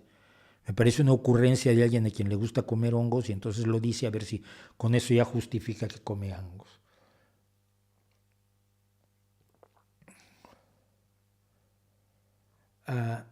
La religión ha producido mayor cantidad de muertes directa o indirectamente de la historia, sí. La religión y el nacionalismo, que sigue siendo una forma de religión finalmente, ¿no? Pero sí, porque mata a la gente por lo que cree. No mata a la gente por tierras, por riquezas.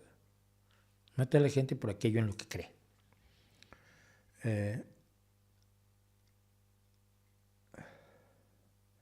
Parece el lenguaje inclusivo. Tengo un vídeo sobre el lenguaje inclusivo, ya que no vamos a repetirlo.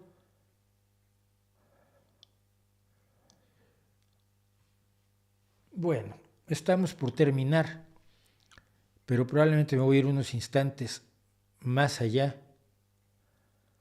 simplemente por no dejar que esto pase más tiempo. Morir por no llevar el velo islámico. Esta chica, verás, hay cosas que ilustro y que deben verse. Esta chica, mona, pelito corto, uñas pintadas, boquita pintada, tomándose un selfie, como hacen las adolescentes, de lo más normal del mundo, se llamaba Armita Garavant, tenía 16 años.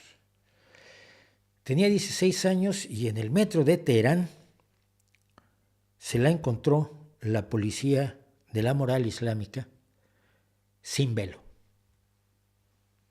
No traía puesto el trapo que se dice que Dios ordena que se pongan las mujeres porque su cabello vuelve locos a los hombres y los incita al sexo, cosa que es malísima.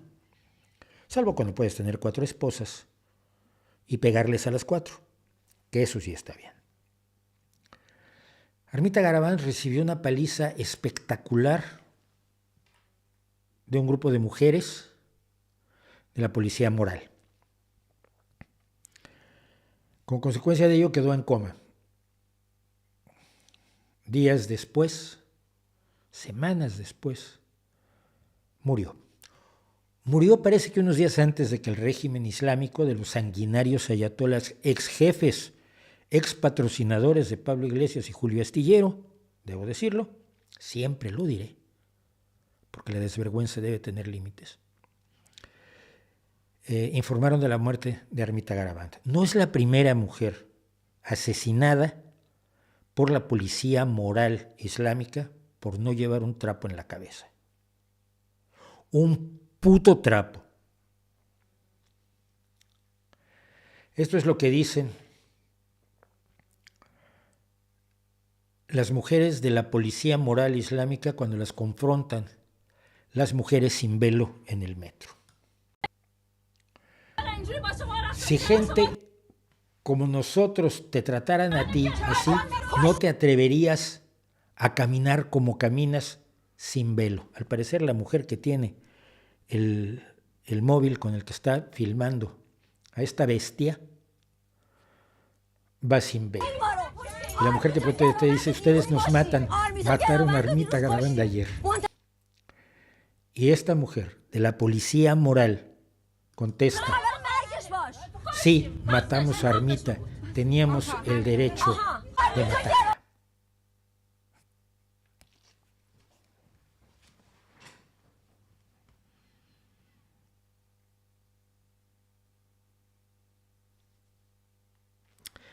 Nada más. Todo lo que se puede hacer para defender a las mujeres en los países islámicos, no en los países donde la gente tiene las creencias musulmanas, los países regidos por la barbarie de la Sharia y el extremismo radical islámico, todo lo que se puede hacer debe hacerse. Y con esto, y muy poco más, yo me voy. Les agradezco muchísimo que me hayan acompañado. Son las 10 de la noche, llevamos 3 horas en este rollo. Yo no sé cómo aguantan ustedes. A veces no sé cómo aguanto yo. Pero estamos aquí y les agradezco que me hayan acompañado. Nos vemos el próximo miércoles, donde probablemente voy a hablar de un tema más relacionado con lo paranormal y cosas así que lo que hemos estado haciendo últimamente. Y el próximo jueves nos vemos aquí a las 7 de la noche para todo el rollo. Lo que faltó de el chat, que por lo que veo tiene barbaridades de todo tipo, pues si alguien me las puede pasar, se lo voy a agradecer mucho. Rob siempre me hace el enorme favor de pasarme Rob M me pasa el chat. Y por supuesto, gracias siempre a Rosy que nos hace la lista de temas, Los temas muy cortitos no es necesario que los incluyas, pero yo sé que te gusta. Hazlo como quieras, te lo voy a agradecer siempre. No sé quién eres, nunca hemos estado en comunicación, pero todas las semanas hace esa lista de temas que tocamos a lo largo de nuestro streaming, a lo largo de la revista semanal, para que luego pueda yo hacer los recortes que hago esta noche, que me voy a editar después de sacar al perro y acostar a mi niño. Muchísimas gracias por estar conmigo. Nos vemos la próxima semana y mientras tanto, como siempre, ahí les dejo mi reputación para que la hagan pedazos.